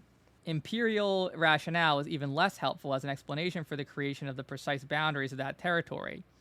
In other words, the existing explanations for the making of the modern Palestine provide important and surely necessary factors, but neither on their own nor together do they constitute a sufficient explanation. The salient presence of historic Palestine in the historical consciousness of our own time has arguably prevented us from seeing that a more precise guiding logic is needed to explain its coming into being. That logic was technocapitalism, and within it, Pinchas Rutenberg's hydroelectrical megaproject. The earliest applications of the techno-capitalist logic appeared toward the end of World War I. In 1918, David Ben-Gurion and Yitzhak Ben-Zivi, later the first prime minister and second president of Israel, respectively, co-authored the book Eretz Israel. Written in Yiddish and published in New York, it provided a meticulous historical account of the, quote, land of Israel from ancient times. Yet they argued, if we wanted to determine the borders of Eretz Israel today, especially if we see it not only as the past domain of the Jews, but as the future Jewish homeland, we cannot consider the ideal boundaries that are promised to us according to the tradition, and we cannot be fixed to historic borders that have changed many times and have been evolved by chance. Instead, they proposed that Palestine's borders be drawn according to all of the land of Israel's natural physical signs of the present and its cultural, economic, and ethnographic conditions. The same shift was also manifest in the pages of Palestine, the British Palestine Committee's newspaper, and The Round Table, a quarterly review of politics of the British Empire, a journal under the sway of the new imperialist statesman Alfred Milner and described by Jacob Norris as the official mouthpiece of the new imperialist movement. During the war, Milner was a key member of Prime Minister Lloyd George's war cabinet, and in 1919 he was appointed colonial secretary. This apostle of empire was also one of the central forces behind the Balfour Declaration. In 1918, an article in the Round Table argued Palestine has an economic future, and in making the most of its economic possibilities, the Jews will not merely lay a secure foundation for their own national life, but will enrich the world by the addition of one more to the number of productive territories. Such notions were ubiquitous among government and colonial officials at the time. In his autobiography, the prominent journalist and politician Leopold Amory wrote that his interest in Zionism was, at first, largely strategical, but that it was long before I realized what Jewish energy in every field of thought and action might mean for the regeneration of the whole of that Middle Eastern region. Both quotes are also indicative of the close interlinking of commerce and civilization that was integral to the quote-unquote new imperialism that operated simultaneously on multiple scales. Productivized by the Zionists, Palestine would civilize its natives, spur regional development, and boost the global economy.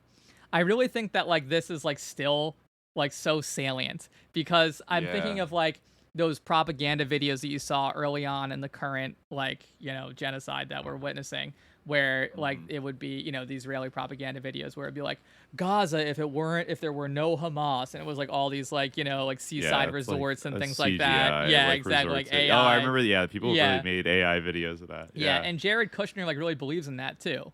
Or he's we can do that. Don't you remember that talk he gave where he was will there really be a Gaza? I think why don't we? Some people definitely want to make Gaza just bulldoze all the rubble and then make it a resort city. No, it's not a matter of prediction they've said it. It's not reading their intentions they state them. Right. For sure. No, but plenty of people I that. think this is super salient though that as significant as the Balfour Declaration was, the document in and of itself did not make the creation of Israel inevitable, but the techno-capitalist development kind of did. In a way, they built up over the period of the mandate enough of a techno-capitalist apparatus and a political economy around that was basically dominated by the Europeans. That then when it came time to actually fight an open war against them, I mean, there's also a lot of foreign help as well, but they had built the infrastructure for what would become Israel in a way that and this kind of, I guess it's interesting thinking about capitalism being the sort of the capitalist logic kind of coming into the fore is the main ideology, even beyond a kind of more romantic nationalism or things like that especially after World War I, where a lot of those older notions probably were, I think, somewhat discredited of, for honor and country, blah, blah, blah. And the British, of course, really made their bones on international trade and capitalism, that it's okay, well, now it's almost it almost echoes the vibes of the more recent neoliberal era of economic development is the progressive solution to all of the world's problems. And you just need to build more economic development of a specific kind and penetrate every other country to bring opportunity. It's very kind of trickle down. It's the Jews are going to run off and build all this stuff, and then the Arabs that are there, they'll benefit because they'll do all the menial labor, and maybe they'll get a little bit of that wealth trickling down to them, and they'll be so grateful for it. Everyone will love it. And exactly, they gave them they were excited to endorse this proposal by this guy who was actually apparently he was really anti-Bolshevik, and in fact that's part of the reason why he for a while I was gonna bring that up too about Churchill kind of being involved in all this. Did we get to mention at last time in maybe part 11 the Zionism versus Bolshevism essay, the op-ed that Winston Churchill wrote in 1920?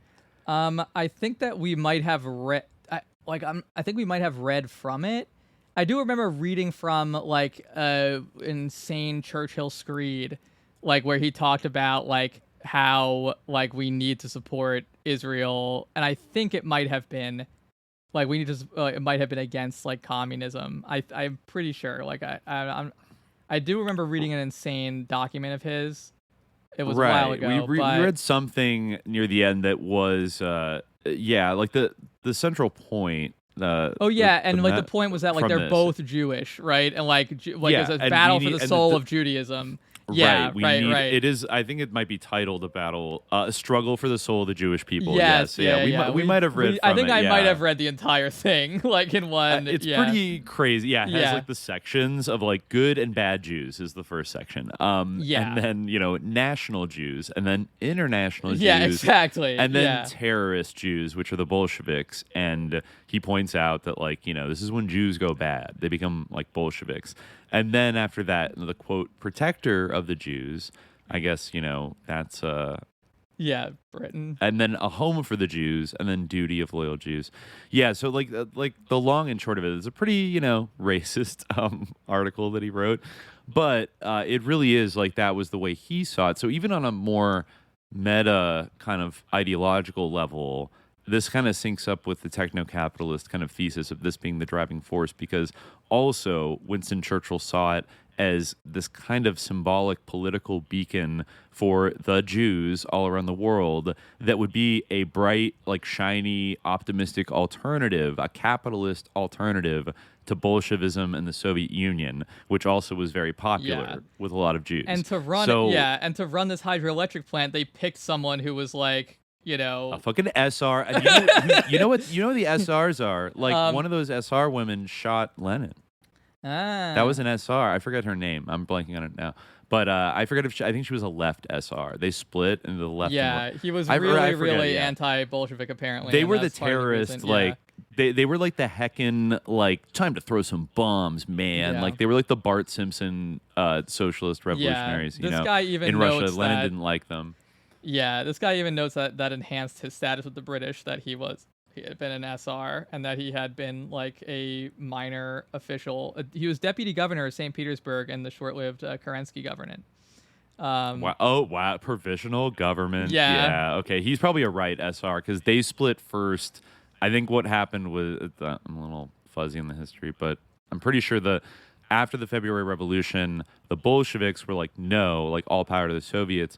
And I think that kind of provoked a split between the SRs, where the right SRs joined the Mensheviks, and the left SRs for a time kind of went in coalition with the Bolsheviks. But then I think they beefed like later on. And then I think one of them, a woman shot Lenin because he wasn't like anarchist enough or some bullshit. And so like thanks SRs. Like could have had Lenin for 10 more years, but no, you had to shoot him. So yeah, I mean I could see the British like loving that shit. In fact, right? The head of the Middle East Department for the Colonial Office, Sir John Shuckburgh, wrote to Churchill, the department regard the early initiation of the Rutenberg scheme as a potent factor, if not the most potent factor, toward the successful development of Palestine. And a really important point is that it's not like that this is the only guy who proposed this, even though Churchill was like they would have never done it on their own. At the end of World War I, there were actually several contenders, according to this article, for Palestinian electrification contracts. In 1914, the Ottomans had granted a concession for electrification and irrigation to an Ottoman national Greek aspect, Euripides Mavromatis, who wrote to the British after the war claiming his rights into the pre-war agreement. I guess that they, discard them. At the same time, the British received applications for various local electrification projects from Syrian and Palestinian Arab businessmen and municipalities, including those in Jaffa, Haifa, Ramallah, and Nablus. But they preferred Rutenberg's proposal. No, doesn't count. Yeah, for several reasons, including, that he was a right SR, and, also that, like, it was, like, this huge project, a project of gargantuan dimensions. And... yeah, and of course, he was right, and a Zionist. So yeah, rather than these sort of schemes that were more modest in scope, giving limited street lighting, this would be this huge, massive thing that would, rely on water power. It was centralized. It was monumental scale. It's all just like very like exciting. Yeah, it's like the temple, the holographic second temple. Like God forbid that they just like the give up win-win. and accept Yeah. that like that's Masjid al-Aqsa. Like you don't get to go into it. Like just deal with it, and like you can go the Wailing Wall. Like and just like stop. Like, no, we have to come up with this massive, like, insane. You can kind of think about it too. Like, it has similarities to the settlement of like the American West, where just by moving in and like building towns with like mills and then like or mines and things like that, it was those economic penetrations into the West. I feel like to a large extent. Rather than like direct like combat and like war conquest, though there was like scattered throughout the Indian Wars lasted decades, but I feel like the thing that made it stick and like irreversible was the economic like massive rapid economic penetration and also like massive influx of population into the American West to the point where within like 50 much less 100 years you have like millions of people living in like big cities, and it's like very difficult to just like undo that at that point, right? And bringing a totally different economic, political kind of model with them, right? And then just by like crowding out and privatizing everything using like capitalist logic, like it's sort of in a distributed way. Like you just need to sort of like unleash the people and like allow them to kind of go out there and accumulate.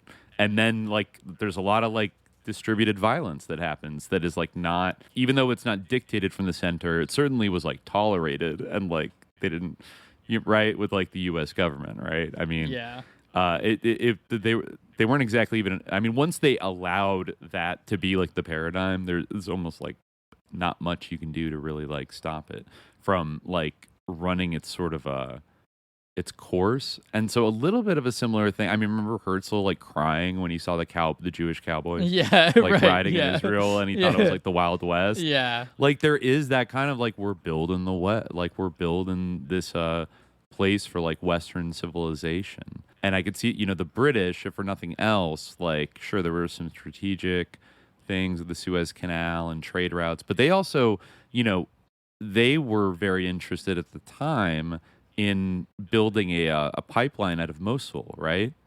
Like they wanted. I think what ended up happening ultimately is that the French and the British both like agreed to sort of like split the oil. So like one pipeline went to Syria, where they controlled it, and then the other one went through, I think, Haifa. So also just like building out that kind of like economic infrastructure.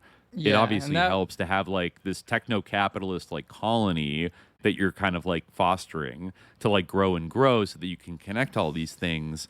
And, that like, so that's another just like overriding factor. Yeah, like that was like that being oil behind pipe all from like, Mosul was supposed to like, feed into like this huge massive like network of like things like a harbor at Haifa and all the other sort of communication connecting Palestine to all the centers to the east was going to make it into this, massive, like massively scaled global market of production, circulation, etc. Yeah, it's like I'll just read a little from the end of Churchill's here. I don't know if we did last time, but it does underscore like the ideological like frame that he's operating with, and the British are. He said Zionism has already become a factor in the political convulsions of Russia as a powerful competing influence in Bolshevik circles with the international communistic system. Nothing could be more significant than the fury with which Trotsky has attacked the Zionists generally, and Dr. Weizmann in particular. The cruel penetration of his mind leaves him in no doubt that his schemes of a worldwide communistic state under Jewish domination are directly thwarted and hindered. So he is like doing international Jew, but he's like... So he says, Trotsky's schemes of a worldwide communistic state under Jewish domination are directly thwarted and hindered by this new ideal, which directs the energies and the hopes of Jews in every land towards a simpler, a truer, and a far more attainable goal. The struggle which is now beginning between the Zionist and Bolshevik Jews is little less than a struggle for the soul of the Jewish people. Yeah. I mean, and He's you know, really- he says he wants to make it, you know, basically like he says it's very important in these circumstances that the national Jews, I guess that's sort of his code for good Jews in every country who are loyal to the land of their adoption, should come forward on every occasion, as many of them in England have already done, and take a prominent part in every measure for combating the Bolshevik conspiracy. In this way, they will be able to vindicate the honor of the Jewish name and make it clear to all the world that the Bolshevik movement is not a Jewish movement, like it wasn't, but okay, yeah, but is repudiated vehemently by the great mass of the Jewish race. But a negative resistance to Bolshevism in any field is not enough.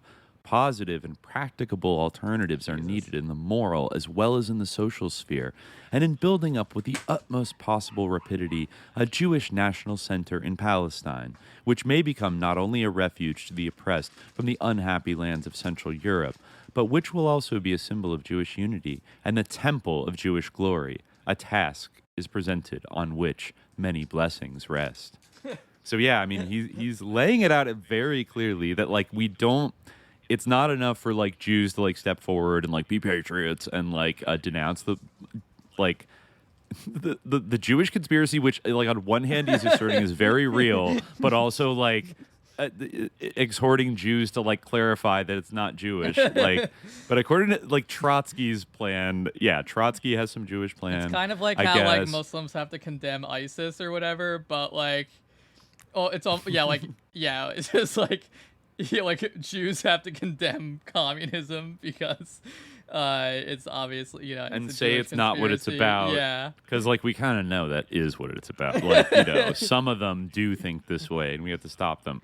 And so he's ranting if you say against nothing globalism. or like then we'll have no choice but to assume that this is all your giving fault. a wide open door to the Nazi like narrative there of just like, well, you didn't make it clear that the Bolshevik movement's not a Jewish movement. You didn't make clear enough. You didn't vindicate the honor of the Jewish name but he clarifies it's not just enough to like to not be communist.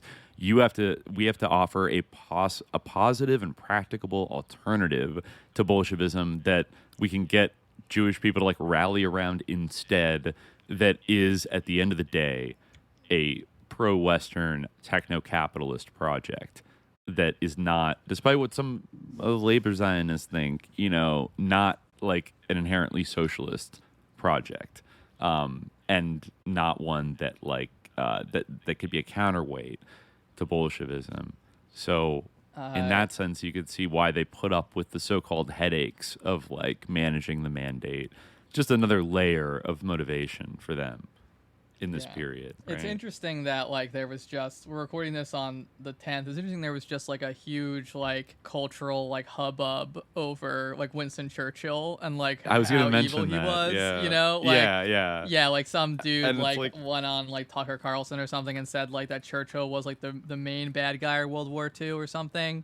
Like worse than Hitler, which I mean I would not agree with. Like I'd still say Hitler was like the primary bad guy of World War II. Like call me a libtard if you want, but at the same time, Winston Churchill was like a huge psycho and a piece of shit and evil. And I'm I don't know as much as like whatever this dude is like defense contractor. He like, has the dude, number one podcast now. Yeah, former DoD employee, co-hosts a show with like an epic old Dutch Navy SEAL guy named Jocko, and pretty much like did kind of imply, though he insists he didn't, that the Nazis, like all those people died in camps because like they didn't have a plan for like all the prisoners of war and civilians that they were going to have to like capture on the Eastern Front. Yeah, and so it is on them. He denied it like vociferously. Like you sent me some kind of thing where he was like, trying to qualify what he meant, but a lot of the clapbacks things that he was saying, like that I saw like just floating around. Again, I didn't make like a full study of it, but it definitely seemed to be like a I Nazi. just gotta say, 'cause, like, a couple people pointed this guy out to me before this controversy because he posted some shit like 3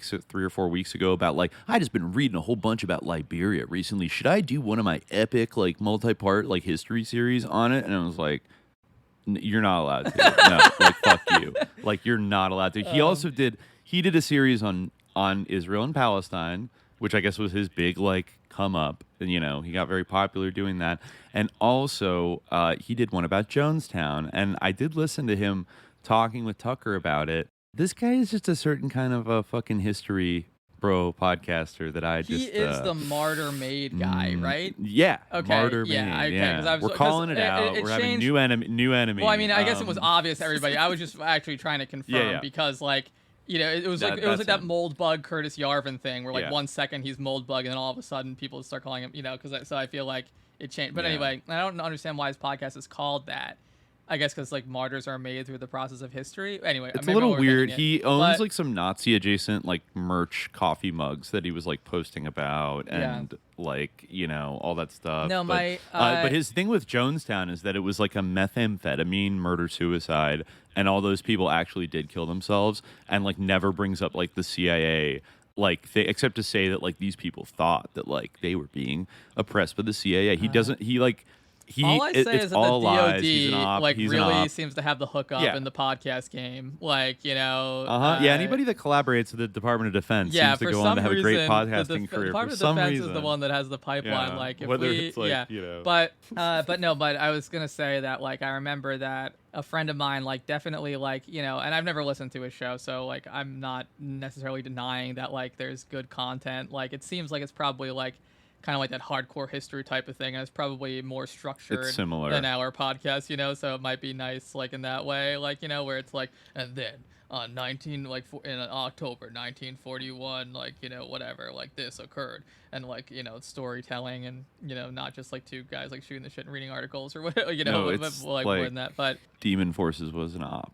That's okay, all right. It's like what. But yeah, like. But anyway, so yeah, my friend did like it, but he definitely, I remember there was definitely a point, and again, I don't remember what it was, but there was a point where he kind of like seemed like a little bit like anti-Muslim, and that kind of like soured him on him. But then I did notice that like, even though he was clearly like a right-wing guy, he was a bit like not like frothingly Zionist in the way that like most right-wing people were who weren't like straight up, you know, and that's kind of why like when I saw this thing, those two things like kind of start to connect in my mind a little bit, where it's like this guy's like definitely right wing, but unlike most of them, even like the so-called dissidents, like he's one of the few people who like, and you know, again, like I hate to make that into anything that would fault somebody. However, it does kind of. Oh, you mean like he's that kind of right wing guy? Like that doesn't maybe like Zionism. Yeah, like maybe the reason why he happens to be right about that issue is motivated by like a certain. But again, I never actually heard the show. I'm simply, you know, so this is not. I could be completely wrong. You're probably not. You're probably not. I can accomplish. I'm not going to listen to 30 hours. I was curious to see like what tack does he end up taking in his epic Israel-Palestine thing, which I think starts at like World War I, like the end of World War I and stuff. Like so. We covered very different ground. He doesn't like do the Ottoman pre-war. It sounds like he was going in that for a little bit of like both sides aren't going to like this one, you know, kind of thing of like he's really trying to just like he's objective, like really see both sides, and he's all about like seeing the other side of like it's so important to like see the other side. So his new series is about like World War II from the German perspective, you know, which is like, you know, not saying that's like without merit to like look at what Germans thought and, you know, like from sort of their POV or like what they thought they were doing, whatever. But I mean, the fact that in the middle, I think I was watching this in the middle of like reading just Ustasha crimes like galore. I was just reading about like the most horrible things that, you know, like people did during World War II. And this guy goes on Tucker and he brings up this like medical experiment that happened in a Romanian prison after World War II. This. Yeah, it's like that's the worst thing that ever happened. I'm not even going to get into it, but this guy has covered Jonestown. He's covered like fucked up things before, and he's like, I can't even describe. If you think that it's bad, it's 100 times worse than that. It's literally the most shocking and like disturbing and horrible thing that I've ever had to like read about. The most difficult thing ever, and it's like the communist government that got installed. Like did basically like a re-education / like maybe a little brainwashing thing on like former Iron Guard fascist collaborators mostly, and also Zionists actually. That was Zionists the thing where I was like, oh, maybe that's where this guy's coming from. Like, yeah. But it's like it's like I looked it up and this guy is saying it's like this is the most like blood-curdlingly evil thing that he's ever seen, like read about of like humans doing to other humans, like. Which was like, okay, admittedly, probably not great, like in some of the things they did. I think there was like 1,000 prisoners, maybe even several thousand prisoners that were put through this kind of like, like abusive re-education thing, right, in the late 40s. And I think like 20 people are confirmed to have like died in like a 3-year period in this like prison. And like, okay, that's bad. You don't want to kill prisoner, like, of course, but like, worst thing you've ever read from the decade of the 1940s, like, that to me was a tell that, oh, this guy's like an anti-communist sicko. Like, he looks at like something that like the communists did and just like, she just gets your blood so fucking curdling, man. These fucking communists, like, they're just so sick. And like, it's like, bro, like, I could direct you to like easily, like, so many of the Nakba happened during that time, like that. Oh, really? Like, it just, I could tell what's going on. He's that weird Tucker type of conservative where he says things that are a little unorthodox sometimes, but does give you the vibe that like actually he like does kind of like the Nazis in like a secret way that he'll never admit it, but like he just, he's just asking questions, that kind of thing. Like, this guy, these two were really cooking. They were really on each other's level. And, like, I fuck Winston Churchill. Like, he's a sicko. But also, right. of all the things we don't things need to rehabilitate Hitler in order to maintain that. I feel like we can actually see these two people as, like, two peas in a pod in a way. But they also, have, like, very similar ways of seeing the world, as, like, that document that you just read attests. Like, very much. Yeah. Like, it's not really, actually, like... If anything, he didn't say this in the interview, so I'm not going to say, like, he argued this, but I got the vibe that, the other thing Churchill might have done during the years of 1941 and 1945, that to this guy who thinks about this, like, Romanian, like, Stanford prison experiment thing is, like, the worst thing humanity has ever, like, that's why communism is satanic or whatever. The one thing that Churchill did that he could not forgive is teaming up with Stalin. And like that, what the fuck? Well, but it's like, interesting that you evil, didn't say that Stalin was the main villain of World War II. Kind of like low-hanging fruit, like to I guess say. so. Yeah, it's a little not more like of a provocative or edgy. Yeah. Yeah, because I mean to say Stalin. And it's also way less true. It's hard. Like it's hard. Like I mean, he does all amend. He does. Like, I mean, I say, feel like like the tons Soviet of right wingers say that, Poland but it wasn't. Stuff, it wasn't like. They usually don't say like during World War II. It's usually like after. Like he put Hitler's body count in the dust, or like something like where it's like everyone who died during the time that Stalin was in charge. It was killed by him. it was killed by Stalin. All the babies not born because of like the war famines, like he killed them. Like all that kind of stuff. Like so I mean he does mention a bunch of times like once the Nazis signed their pact with the Soviets and they became best friends and like just best friend. Like I mean in his litany against Churchill, he doesn't talk about how like Churchill like and all the other Western powers like wouldn't sign like defense treaties with the USSR in like 1938 and 39, and then they were kind of like, oh fuck, like what do we do?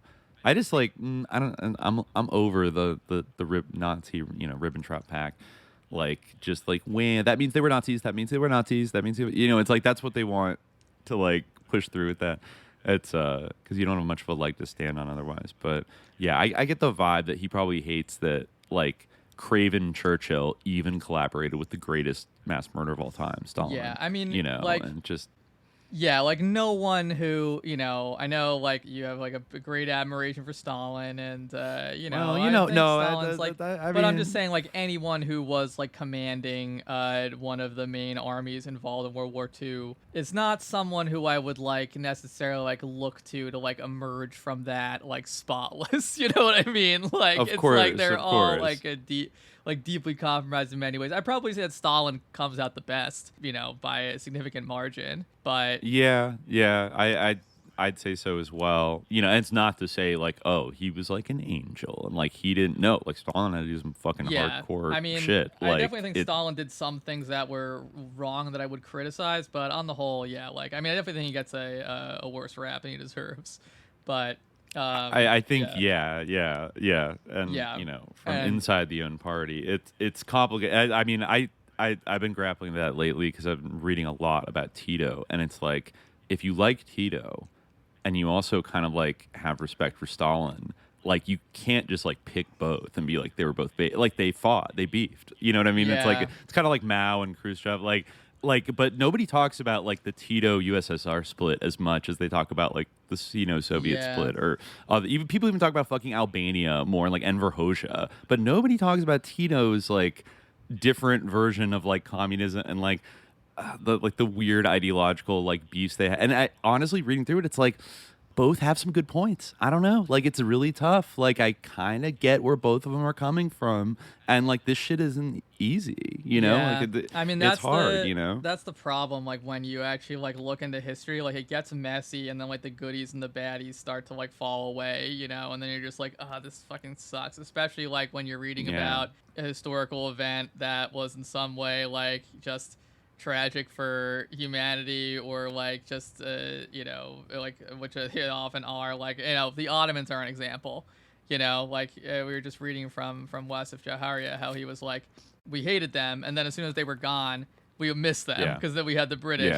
But like that whole period of like reading about the like, you know, Ottoman Palestine, like we could say like, oh, you know, like it's awful. Like it sucked in so many ways that the Ottoman Empire was like collapsed. But at the same time, like they did so many fucking awful things, you know, like especially towards the end, that like you know, like a lot of Muslims, like I mentioned like early on, they have this kind of like nostalgic reverence for Abdul Hamid, you know. But for me, I can't just be like, oh, the great Sultan, like, alas, you know, like, because like like he sucked. He did a lot of things that like I can't like condone, like I can't like, you know, conscience them, but you know, so it's like very hard. That's like what's great about like that's what's great about being Muslim actually, and like having someone like the Prophet, where it's like, you know, I just admire him, you know, like, and then it's like, well, at least we have one guy who like did everything right, you know, for the most part. And when like he got things wrong, like he acknowledged it, you know, and they were minor things.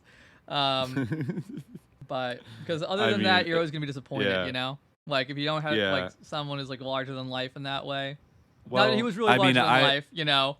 I don't mean to be blasphemous with this, but I think it's like not a coincidence that like for the communists in the 20th century, that figure for them, I kind of either became like either Marx, but really Lenin, as like the quote unquote like political prophet, that like he was like pretty much like always on point. He was always cooking. Occasionally he made a mistake, but he'd always own up to it. Like he had this stature that then, and also he died.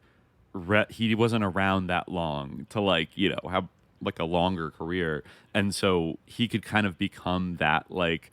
Well, we can all agree, like, Lenin was right. And then, like, people can argue about, like, how to interpret Lenin, you know? Then people got into fights over kind of, like, how to interpret, quote-unquote, Leninism, you know, Trotsky and Stalin. And then later Tito, you know, coming out and being like, well, actually, I'm actually the real Leninist. Like, you're not. But not a Trotskyist, you know, a secret third thing. Yeah. So, I don't know. But I think to look at history, I think we do have to be, like, grown-ups and like look at these people as like human beings. We do, even though it's quite difficult, like when the case of the British occupation of Palestine, like the people administrating this, well, you know, again, I do want to read, maybe we'll read it later on, like once we get like through some of these you know, key events. We talk about like the Mufti a little bit, because like there were some people who like did kind of like that article, like, was the Balfour policy reversible, where like there were some people who at least did kind of think like, wait a minute, the Arabs are not happy about this, and these, you know, these Zionists are really trying to like push it, you know, like I think we're making a mistake, you know, or like kind of at least like we're a little bit hesitant, you know. There were some people who like it gave them a little bit of pause, you know, but on the other hand, there are a lot of like I think the conscience people.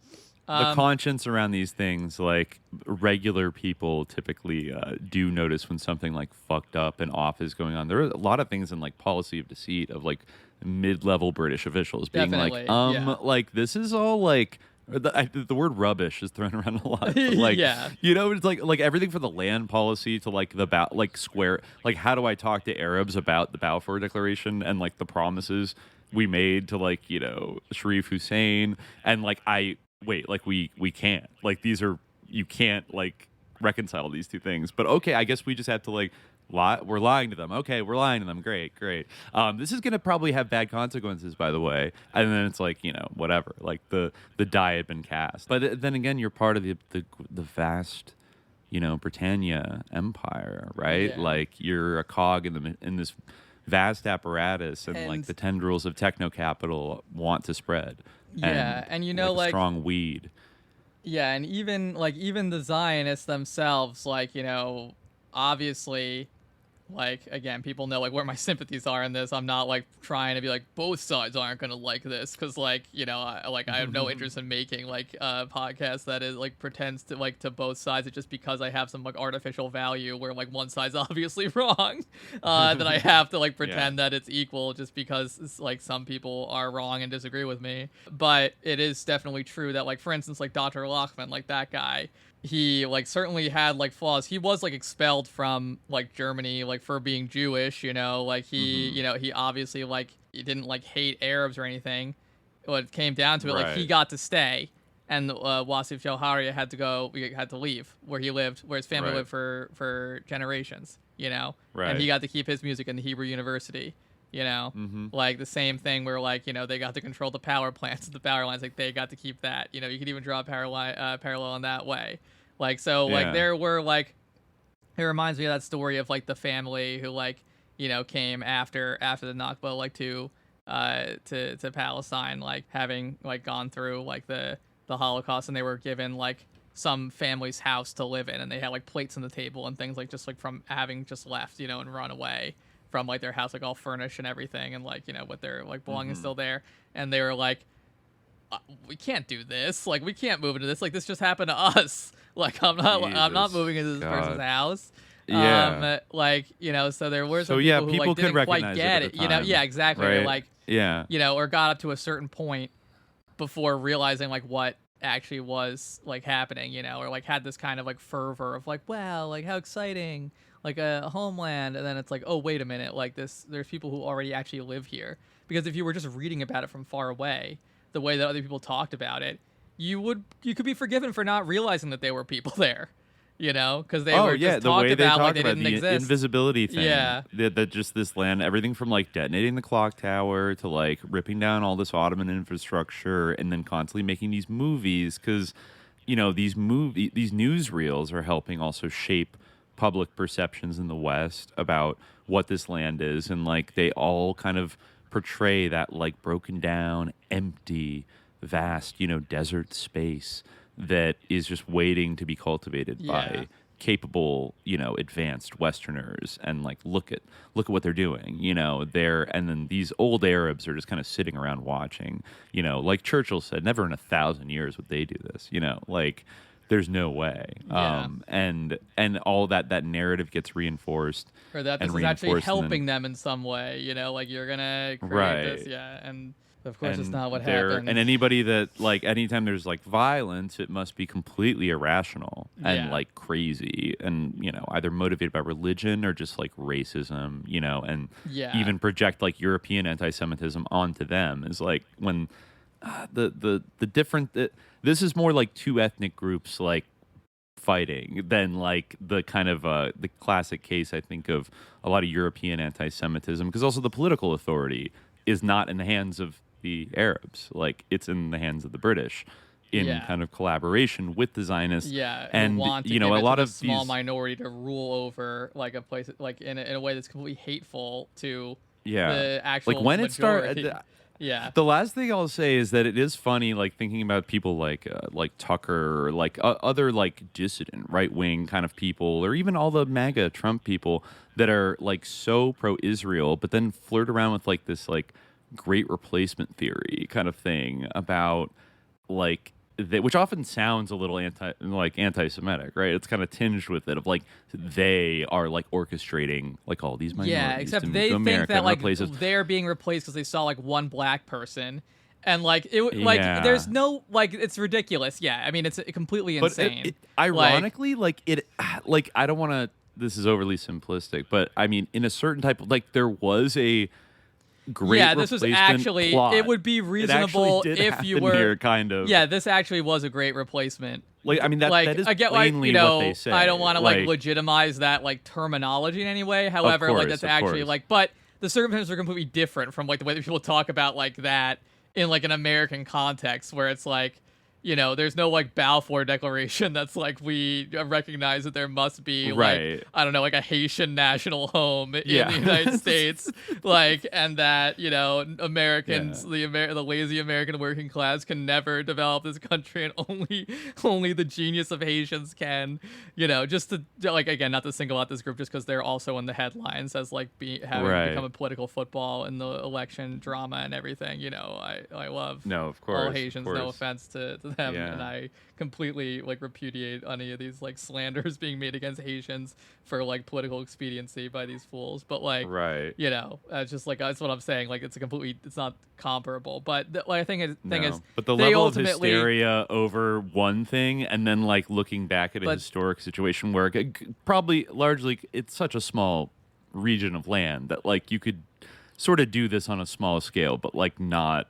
In a country of 350 million people, it's ridiculous that this narrative that and also who's they who are trying to in this case we actually do know it was the British and the Zionist organization and these groups were okay, demographically we need a good 20 years where the British can keep us kind of more or less in charge, keep the Arabs from creating their own institutions, and then just keep moving people there. It was much more, even though it might have been 30 decades, it'd take about 30 years or something. That was under very special circumstances. But I think because relatively the people moving in were European, I think those same great replacement people would kind of be well, no, that's base. They were bringing civilization. To, yeah, exactly, and that is what Arabs, they think, and that's the thing. That's why or Americans going to the New World, Well, that's why I often say Islam is the ultimate it's the ultimate black pill, but maybe it's about the good way to say it. Maybe it's a clear pill, or I think that might be a mold bug term. Whatever. It's the ultimate clarifying thing, because I can see how people can get sometimes taken in by some of these figures who are very shifty about what their beliefs are. Where they're kind of making signals in one direction. I think there's many ways where both Muslims and people who are on the left or whatever, I feel are susceptible to getting kind of tricked or ensnared by these sort of reactionary types, and Muslims are oh they kind of they support us in this way, or they agree with us on this or something, these people and that. But then I think it was a big wake up call. You would often hear a lot of these people would just piss me off to no end. Because I I feel I have the one benefit that I have is that I am able to kind of see what these people are really about. But for years you just hear about oh, we need to create, Muslims in America should create an alliance with Christians because we have this American Christians, so we have the same values. And yeah, sure, some American Christians are great, but the people who you're talking about they hate you. And they're never going to accept you. And then, of course, when this recent thing happened, it's a mask communist off argument. Thing. It's exactly. Kind of that's the flip argument. side of it. It's one thing to go after maybe people in a different group that are kind of apolitical or might be neutral or something, but they always want to go after let's go recruit the most reactionary frothing. It's Jordan Muslims for a while. I mean, Andrew Tate is a great example, which succeeded, and then everyone I guess now at this point has realized that he's a munafiq and a complete and Jordan Peterson was another one where people thought Jordan Peterson might become Muslim. It's oh, come on, dude. He hates you. He's literally marching on Al-Aqsa with Ben Shapiro, in this group of right-wing Zionists. It's insane. But anyway, so it's Trump hates communism. So it's just when the issue isn't active, but that's the thing. It's much easier. It's much easier to see through some of this bullshit, because it's kind of how the MAGA communist people, they're oh, Dugan is an interesting thinker. He's an interesting thinker or whatever, and I can actually see how people can be seduced by this multipolarity shit. But then you think okay, well, where are Muslims going to end up in this multipolarity shit? I remember thinking that way back, and I'm oh, they're gonna get like screwed by everybody. And that's what I mean, where like it's a clarifying thing, to be Muslim. I feel it helps you see through like a lot of crap, or I feel like it gives me a perspective on a lot of crap that other people kind of get caught up in sometimes. I feel like that was the same thing with my friend on the Martyr Made guy, where it's like, oh hey, this guy's talking kind of sense, but then he like makes some kind of crack about it, and then and like right now, I could see how there'd be like the fact that he's like a little bit anti-Zionist. I can see how some people be like, hey, this guy, but then but he can't help it. They can't help it. That's the thing. Anyway. Yeah. We'll see. Yeah, I'm still not sure if he's really anti-Zionist. He might just be kind of like being coy, but right. I guess we'll. Right. Well, I mean, well, for a right winger, I guess that's what I mean, relative to like some of these people, like, and really, it kind of makes sense that you think about it, like, who are the only other ones who are the really, really, really like anti-Semitic ones, but even all the so-called dissidents like just snapped right into line, Right. All right. Anyway, well, I think we hit our time limit, so we're gonna leave it there for now. I guess we'll continue looking at, probably get to the Dub Mufti next time. Yeah, I think so. And some other stuff about like these riots, the 21-29 riots, and maybe some more techno-capitalist intrigues. Yeah. But until then, dear listeners, stay vigilant.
مهماتش چند تا نارنجک خود نارنجک به خودش